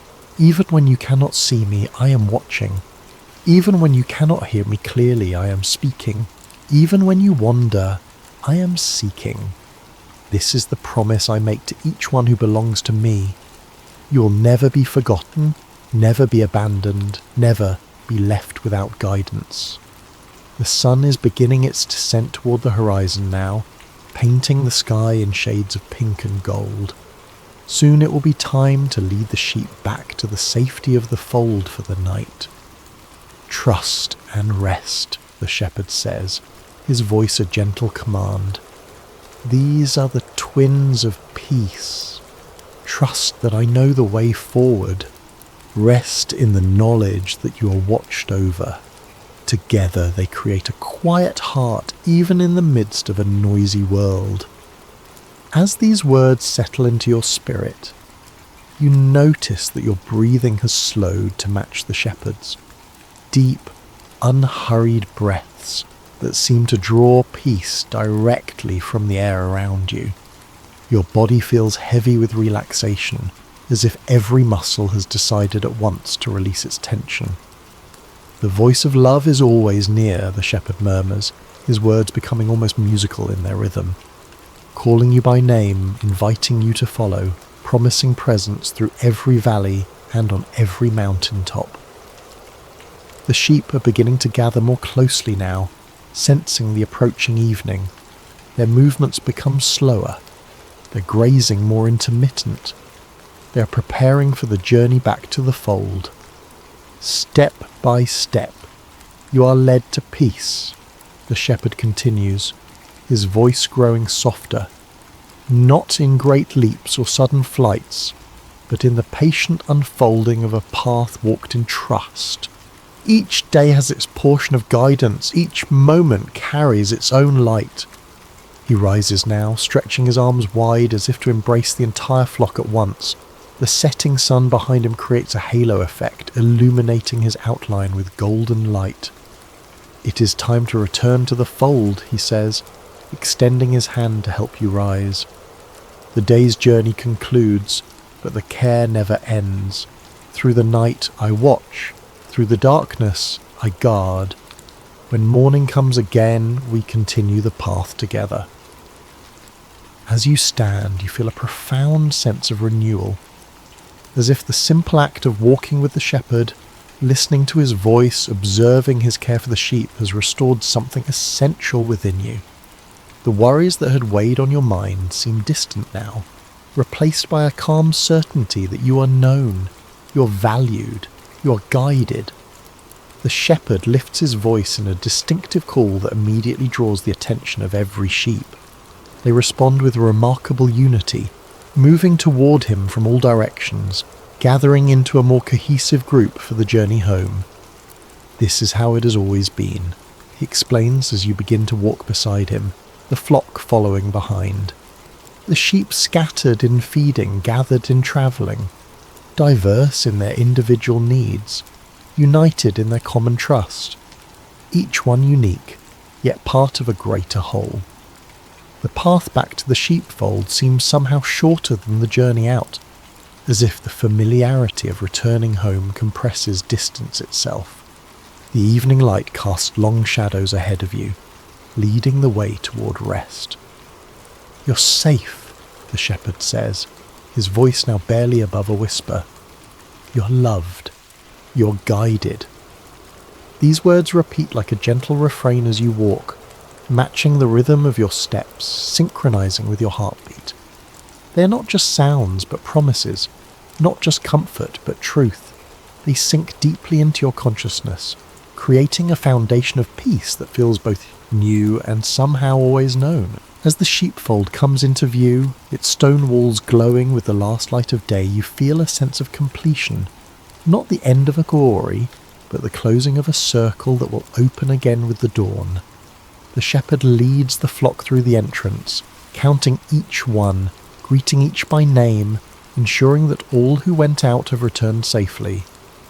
When the last sheep has entered the fold, the shepherd takes his place at the gateway, his staff across his knees, his gaze moving between the gathered flock and the darkening landscape beyond. He is the living gate, the constant guardian, the embodiment of care that does not slumber or sleep. Rest now, he says to you, his eyes holding yours with gentle intensity. The shepherd knows your name. The shepherd calls you to rest.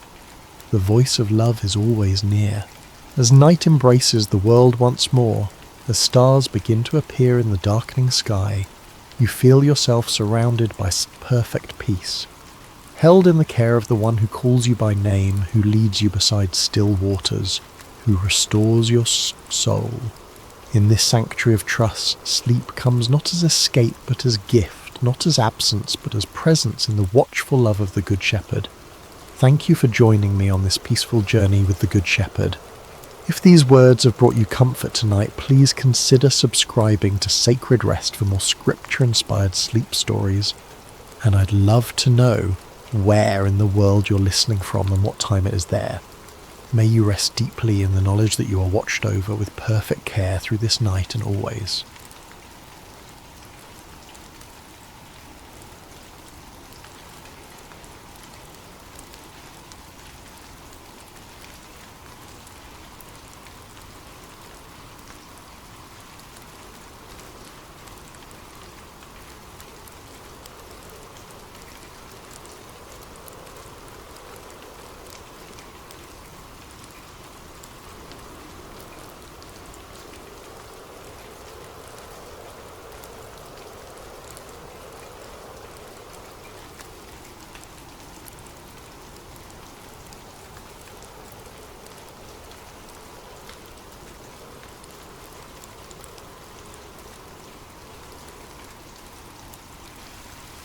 Hey there, peaceful soul. Before we begin tonight's gentle journey through scripture, I'd love to know where in the world you're listening from right now and what time it is in your corner of creation. Please leave a comment below sharing this. It's always such a blessing to see how God's word brings rest to hearts across every time zone. And if tonight's story brings you peace, please consider subscribing to Sacred Rest for more scripture-based sleep stories delivered with calm, unhurried care. Now take a deep breath and let's rest in God's presence. The Sea of Galilee rested in quiet splendour as the day's light began its gentle retreat toward the horizon. Golden rays stretched across the water's surface, dancing and shimmering as if heaven itself had scattered coins across the deep.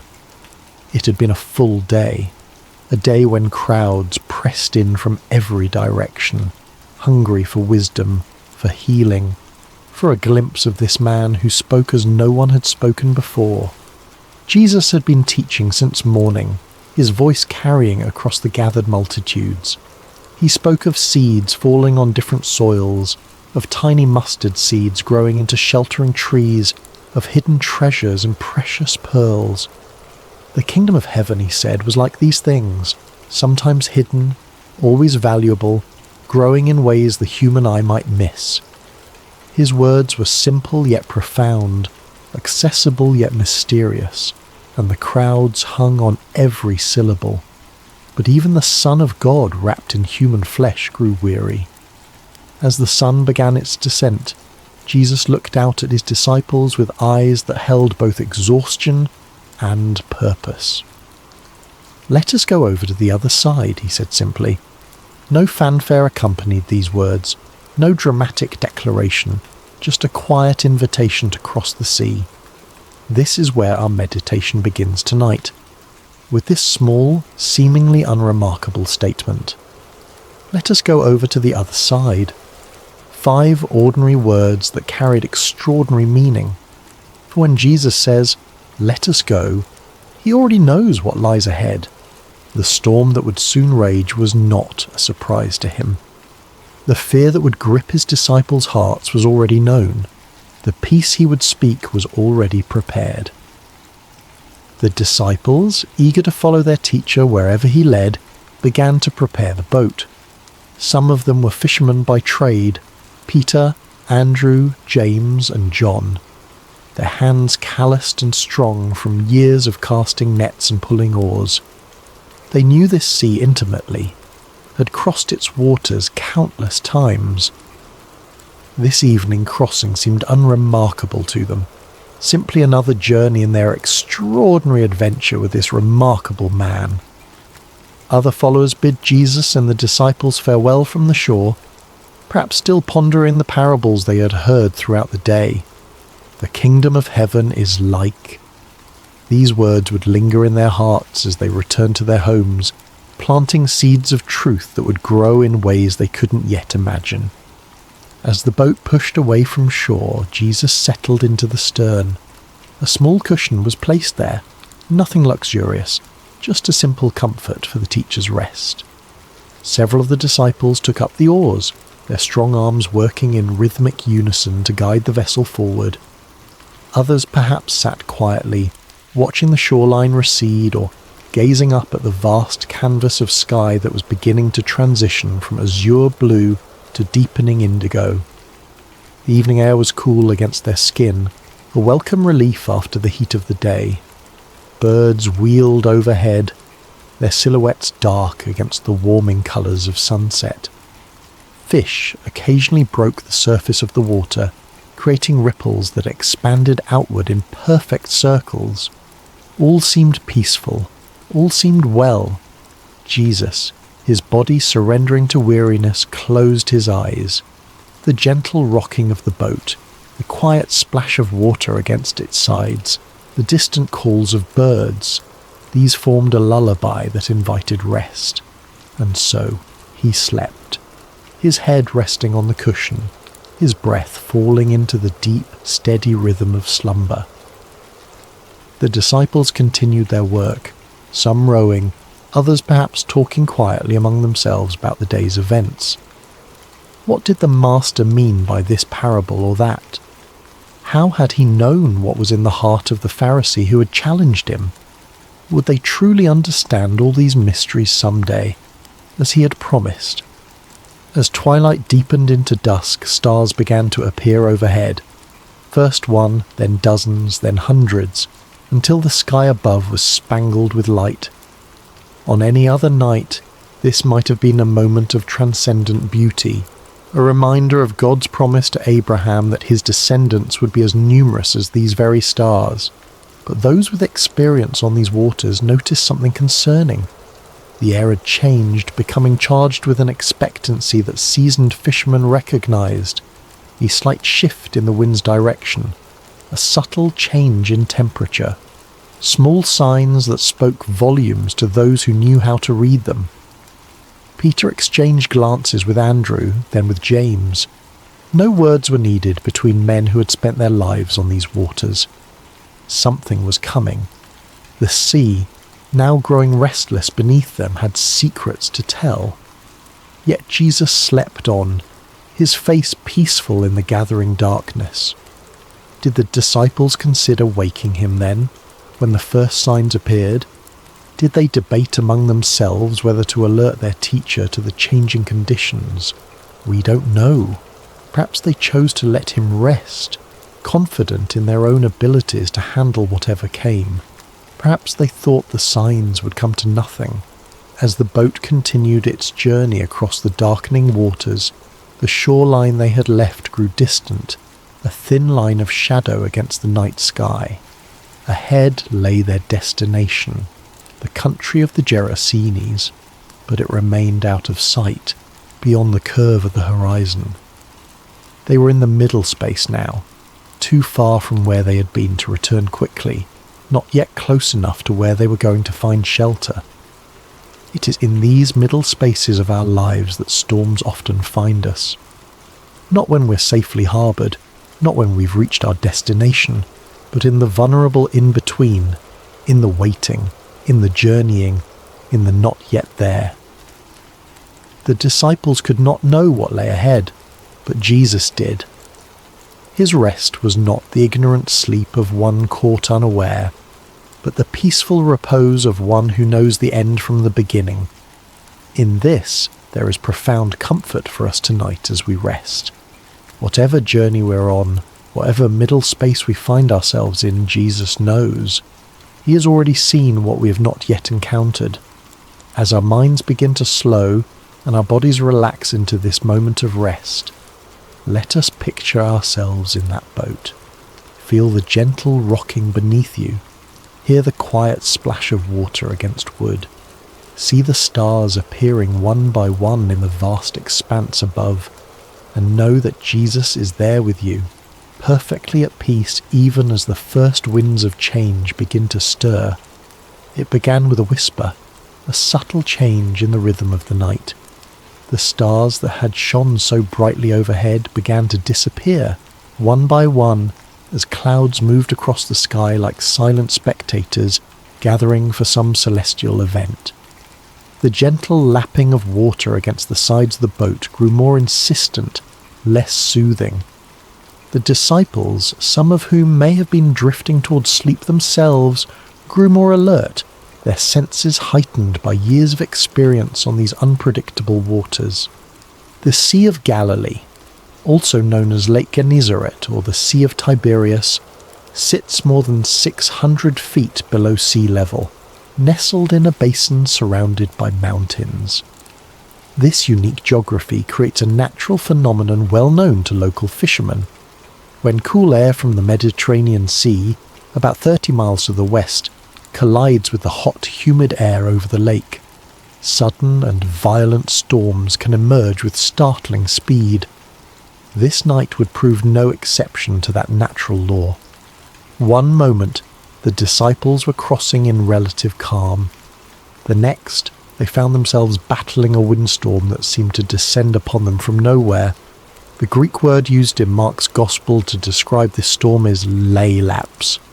Not a gentle rain shower or passing breeze, but a furious squall, a tempest of frightening power. The wind began to howl, no longer a whisper but a roar that filled their ears and made conversation nearly impossible. It seized the sail, straining the ropes that secured it, and threatening to tear the fabric from its moorings. Those disciples with seafaring experience would have worked quickly to secure what they could, their hands moving with practiced efficiency despite the growing chaos. Waves rose around them, no longer gentle undulations but angry mountains of water that lifted the boat high before dropping it with stomach-churning speed into the next trough. Water began to break over the sides, soaking the men to their skin and pooling at their feet. In the dim light of whatever lamps they might have had, or perhaps by now extinguished by wind and water, they could see the boat beginning to fill. For modern readers, it might be difficult to fully appreciate the terror of this moment. We who cross oceans in massive ships or fly above the clouds in airplanes may have experienced turbulence or rough seas, but few of us have truly feared for our lives while travelling. These men, however, even those who had spent their lives on the water, understood their mortality with stark clarity in this moment. The boat was filling with water faster than they could bail it out. The wind showed no signs of abating. The shore was nowhere in sight. In the ancient world where swimming was not a commonly taught skill, and where the depths of the sea represented chaos and death, their situation was dire indeed. And Jesus slept on, his head still resting on the cushion in the stern of the boat. This image of Christ sleeping peacefully while chaos rages is one of the most powerful in all of Scripture. There is something almost incongruous about it, something that both confounds and comforts. The disciples must have looked at him with bewilderment. How could anyone sleep through such a storm? Did he not feel the water soaking his garments? Did he not hear the howling wind, or feel the violent pitching of the vessel? Perhaps some of them remembered the words of Psalm 121. He who watches over you will not slumber. Indeed, he who watches over Israel will neither slumber nor sleep. Yet here was their teacher, their master, whom some had begun to believe might be the promised Messiah, deep in slumber while destruction seemed imminent. We might pause here in our meditation and consider times when God has seemed silent or sleeping in our own lives. Those dark nights when prayers appear to go unanswered. Those seasons of suffering when heaven itself seems shut tight. Those moments when we cry out, "Lord, don't you care?" For this was precisely the question that rose to the disciples' lips as fear gave way to desperation. Someone, we don't know who, moved to the stern where Jesus lay sleeping. Perhaps they shook his shoulder roughly, the protocol of respect forgotten in the face of survival's urgency. "Teacher," they cried, their voices barely audible above the storm's rage, "don't you care if we drown?" There is raw humanity in this question, the unfiltered cry of those who feel abandoned in their hour of greatest need. It's not a theologian's careful inquiry or a philosopher's pondering, but the gut-level response of frightened men who cannot understand why the one they've come to trust seems indifferent to their plight. Don't you care? How many times have these words formed in human hearts across the centuries? The parent kneeling by the bed of a suffering child, the widow standing by a fresh grave, the refugee fleeing violence with nothing but the clothes on their back, the addict fighting for sobriety and failing again. Lord, don't you care? It's worth noting that the disciples didn't question Jesus' ability to help. They questioned his concern, his heart. They believed he could do something. Why else wake him? But they wondered if he would. Did their plight move him? Did their fear matter to him? Was he as invested in their well-being as they had come to believe? In asking this question, they revealed something profound about the nature of faith. True faith isn't just believing that God can, it's trusting that God will, that his heart is good, that his love is sure, that his timing is perfect.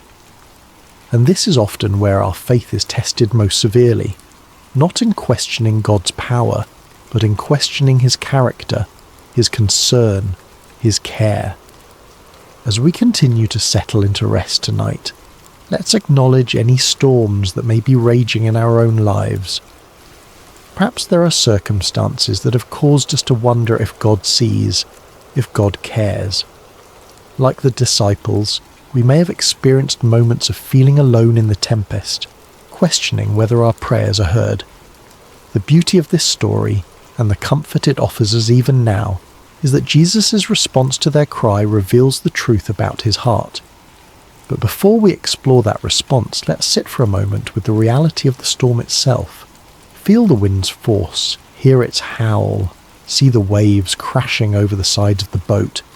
Experience the fear, the confusion, the desperate cry for help, and know that in the midst of it all, Jesus is present, not distant, not removed, but right there in the boat with them, with us. Whatever storm we face, we do not face it alone. The Lord of all creation has chosen to journey with us, to be present with us in every turbulent moment and every threatening circumstance. As our breathing deepens and our bodies grow heavier with approaching sleep, let us find comfort in this reality. The presence of Jesus in our boat does not exempt us from storms, but it changes everything about how we experience them. He's here even when he appears to be sleeping. He hears even when he seems silent. And he will respond in his perfect time with his perfect power. Now, as we picture the disciples crowding around Jesus, as we hear their cry of "Don't you care if we drown?"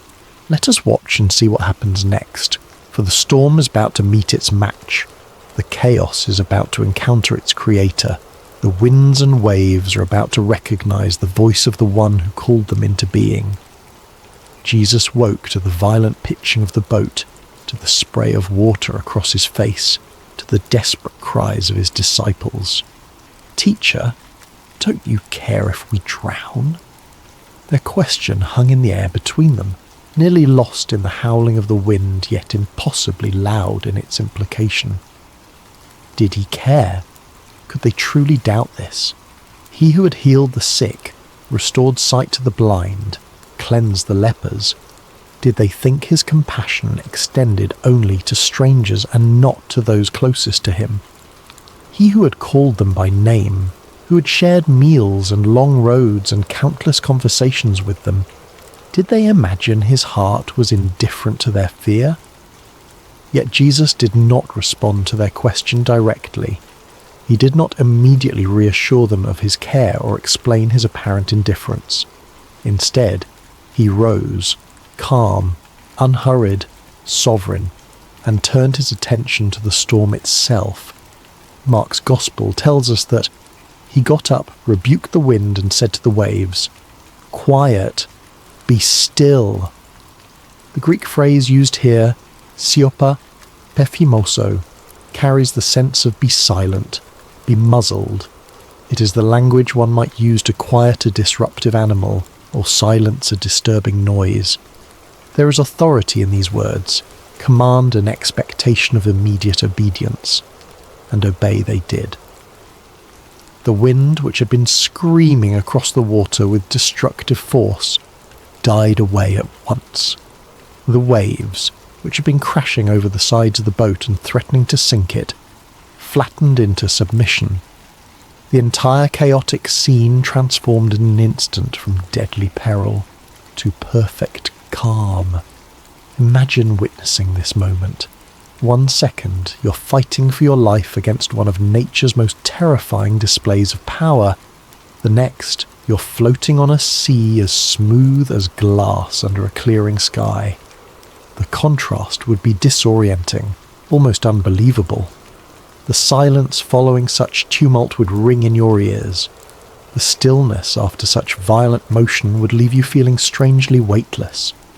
Only then, after demonstrating his authority over creation itself, did Jesus turn back to his disciples, and his words to them were not what they might have expected. No warm reassurance that yes, of course he cared, no gentle understanding of their fear. Instead, he asked them 2 pointed questions. Why are you so afraid? Do you still have no faith? These questions weren't meant to shame or condemn. Jesus was not expressing disappointment so much as issuing an invitation to examine the gap between what they professed to believe about him and how they responded when those beliefs were tested by circumstance. The first question, why are you so afraid, invites examination of the source of our fears. Fear often arises from a perception of threat coupled with a sense of powerlessness to address that threat.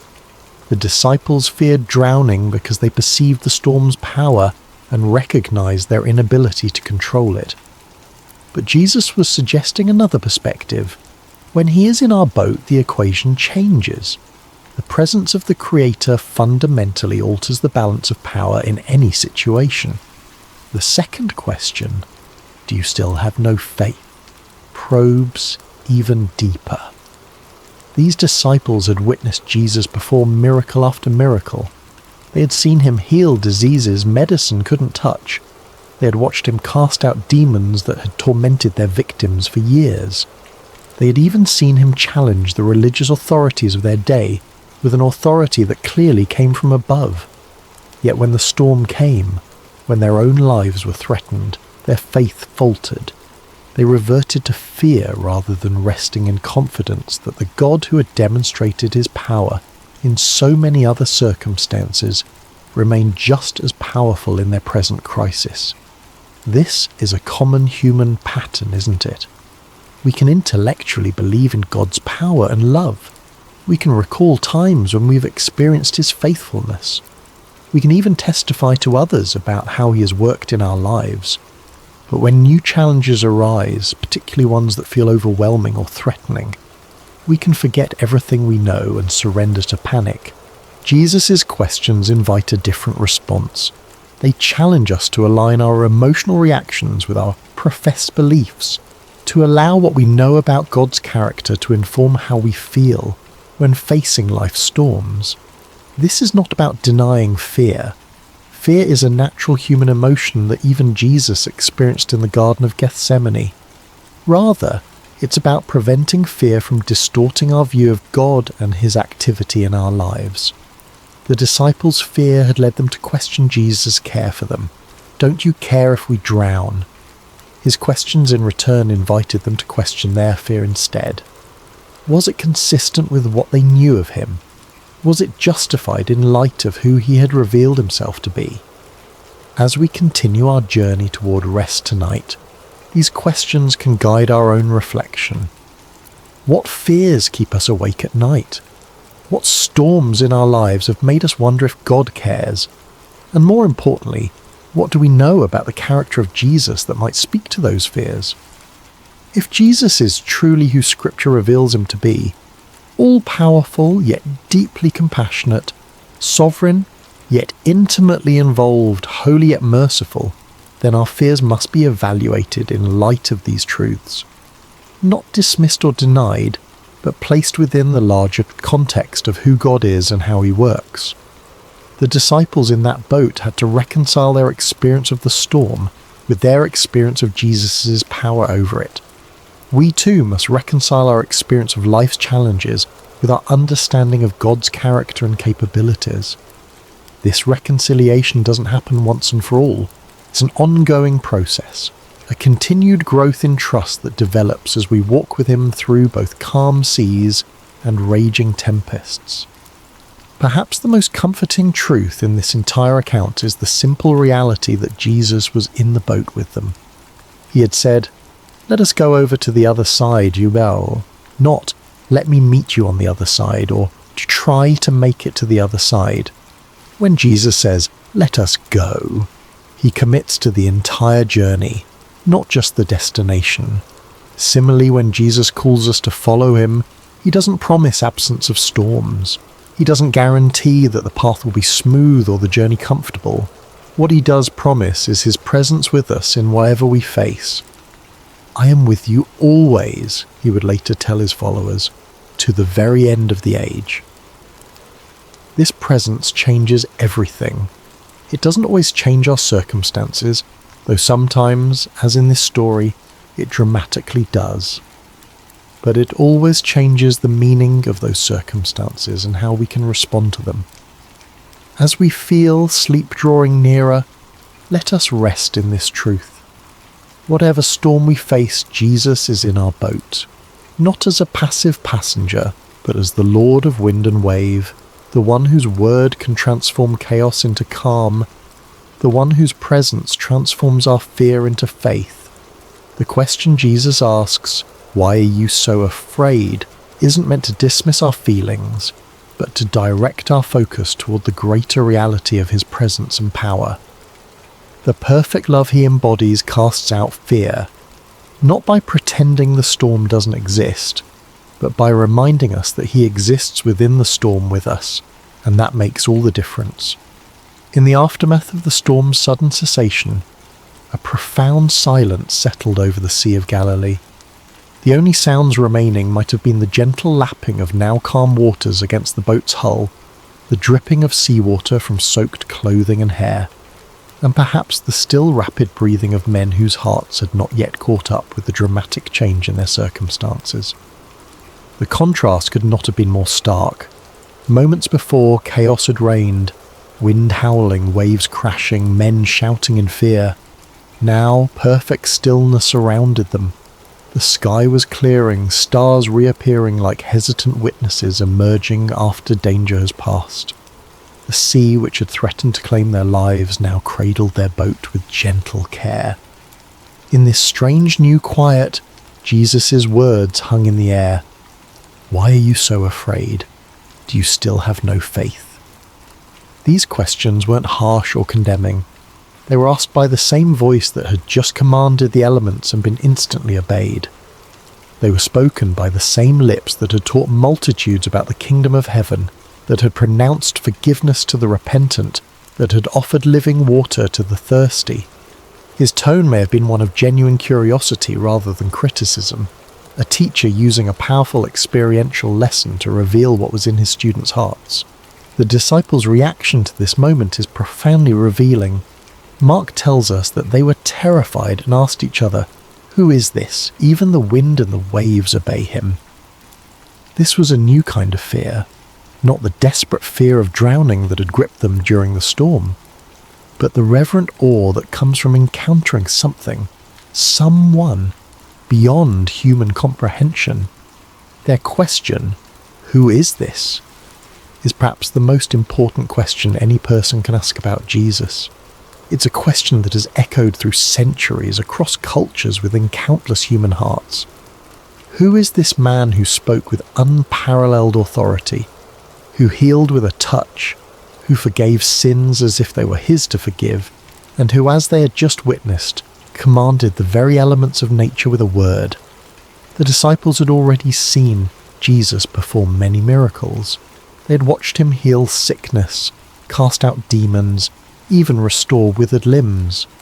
But this display of power struck them differently, perhaps because it touched so directly on their own expertise. Peter, Andrew, James, John, these were fishermen who had spent their lives on this very sea. They knew its moods and dangers. They had weathered storms before through their own skill and experience. But they had never seen anyone simply speak to a storm and have it obey. Their question reveals something profound about spiritual growth. Revelation comes in layers. We don't grasp the full reality of who Jesus is all at once. Even those who walked with him physically, who ate with him and listened to his teaching daily, came to understand his identity gradually, through accumulated experiences and progressive revelation. This moment on the sea represented a significant shift in their understanding. The Jesus they thought they knew, teacher, healer, friend, suddenly revealed himself to be Lord of creation itself. The one who had been sleeping on a cushion moments before now stood before them as the one who held authority over the very forces of nature. "Who is this?" they asked each other. They were beginning to realize that the answer was far more profound, far more cosmic, far more divine than they had previously imagined. This question invites us into our own reflection tonight. Who is Jesus to us? Is he simply a wise teacher whose moral guidance we appreciate? A historical figure who founded a religion? A comforting presence when life gets difficult? Or is he the sovereign Lord of all creation, whose authority extends over every aspect of our existence, from the largest cosmic forces to the smallest details of our daily lives? Our answer to this question shapes everything about our faith journey.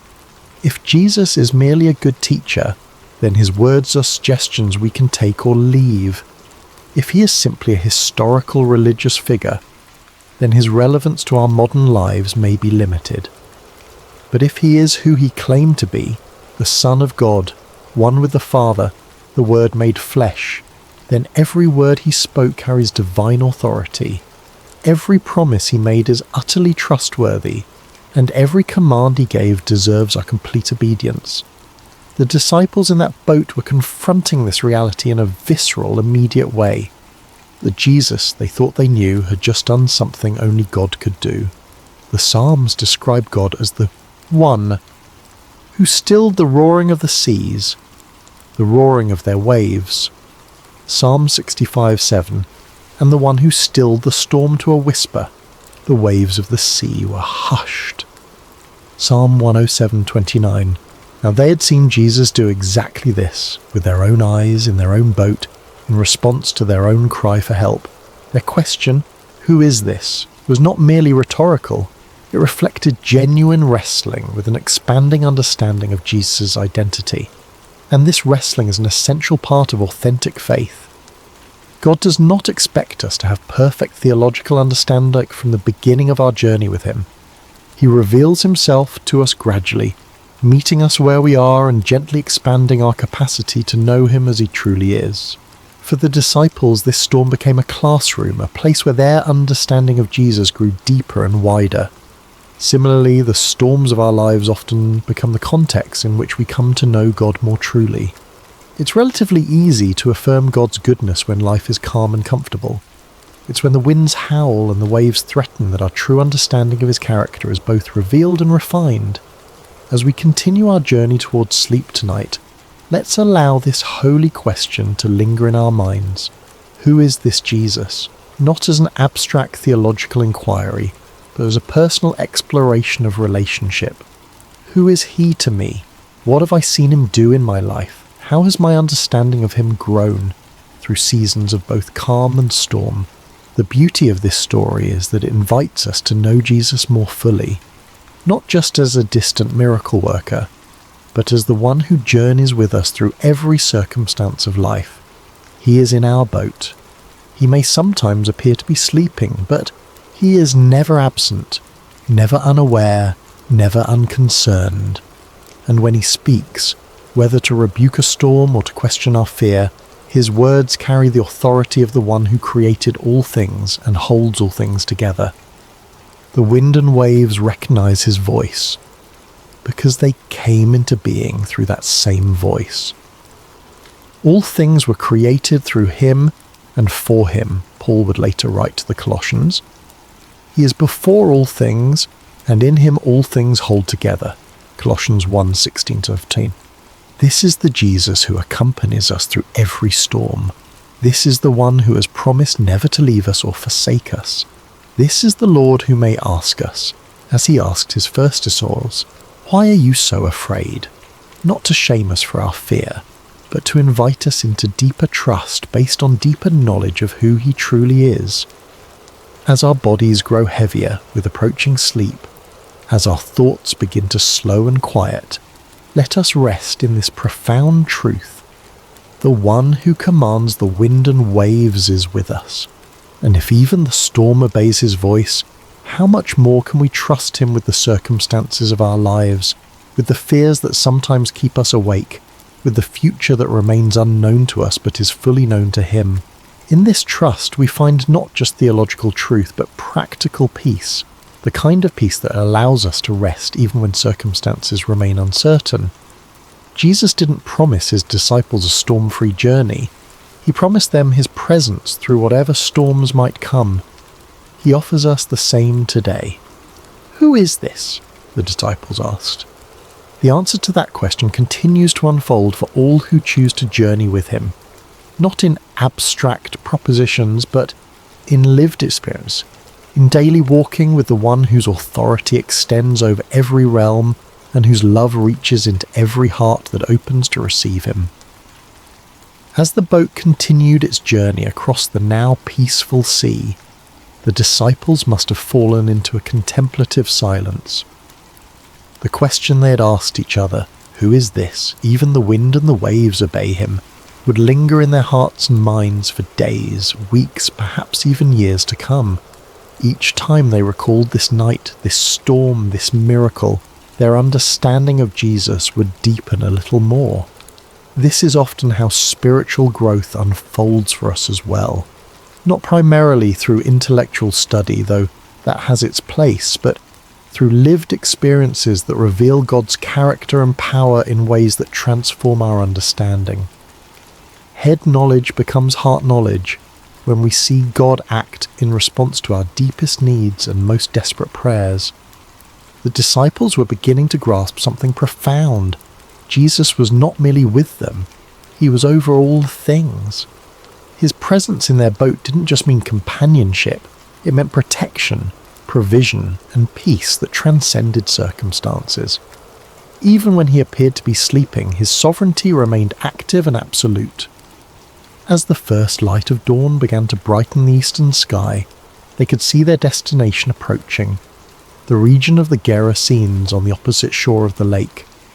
Jesus had said, "Let us go over to the other side," and despite all that had transpired during the night, they were indeed arriving exactly where he had intended to take them. This small detail carries significant comfort. When Jesus sets a destination, he ensures arrival. The storm, powerful as it was, had not prevented the fulfillment of his stated purpose. It had threatened, certainly. It had frightened the disciples badly. But in the end, it had simply become another opportunity for Jesus to reveal more of himself to those who followed him. This pattern appears throughout Scripture and throughout the lives of those who walk with God. What appears to be a detour or a disaster often becomes the very context in which God manifests his glory most clearly. The storm on the sea, the fiery furnace, the lion's den, the prison cell. In Scripture, these became stages for divine revelation, not obstacles to divine purpose. As we prepare to drift into sleep tonight, there is profound rest available in this reality. Whatever storms we face, they do not take Jesus by surprise. Whatever fears arise within us, they do not diminish his power. Whatever threatens to overwhelm us, it cannot overrule his sovereign declaration over our lives. If Jesus has said to us, in any area of our lives, "Let us go to the other side," then we can rest assured that no storm, internal or external, can prevent us from reaching the destination he has established. The journey may include unexpected turbulence. We may experience moments of genuine fear, but the presence of Jesus in our boat, in our lives, our circumstances, our hearts, guarantees safe passage. This doesn't mean we won't get wet, doesn't mean the journey will always feel comfortable or proceed according to our preferred timeline. The disciples in that boat experienced genuine terror before they witnessed miraculous calm. They got soaked to the skin. They may have lost cargo overboard. The boat likely required bailing out and repairs afterward, but they made it to the other side because Jesus had declared that this would be so, and in the process, they came to know him more deeply than they had before. The storm became not an obstacle to their progress, but a vehicle for their spiritual growth. As we reflect on this story one final time tonight, let's consider 3 enduring comforts it offers to all who journey with Jesus. First, Jesus is present in every storm. He may not manifest his power immediately or in the ways we expect, but he's never absent from our struggles. The psalmist wrote, "God is our refuge and strength, an ever-present help in trouble. Therefore we will not fear, though the earth give way and the mountains fall into the heart of the sea, though its waters roar and foam, and the mountains quake with their surging." Psalm 46:1-3. This presence is not just comforting, it is transformative. It changes how we experience our circumstances, even when it doesn't immediately change the circumstances themselves. Second, Jesus' timing is perfect. He allowed the storm to rage for a time before calming it, not because he was indifferent to the disciples' fear, but because the experience would deepen their understanding and strengthen their faith. Similarly, when he seems silent or inactive in our lives, it is never due to indifference. His timing takes into account purposes and perspectives that extend far beyond our immediate comfort, encompassing our long-term growth and God's eternal glory. Third, Jesus' authority is absolute. When he spoke to the wind and waves, they had no choice but to obey. The same voice that said, "Let there be light" at creation now said, "Be still" to the storm, with the same creative authority and the same immediate result. This ultimate authority means that nothing we face, no circumstance, no enemy, no fear, no failure, is beyond his power to redeem, restore, or transform according to his perfect will. These truths don't eliminate life's storms, but they fundamentally change how we experience them. They allow us to sleep, literally and figuratively, in the sovereignty of the one who has promised to bring us safely to the other side. As your body relaxes more deeply now, as your breathing slows and your thoughts begin to drift, imagine yourself in that boat after the storm has ceased, Feel the gentle rocking of the vessel on calm waters. See the stars reflected on the surface like scattered diamonds. Hear the quiet lapping of small waves against the wooden hull.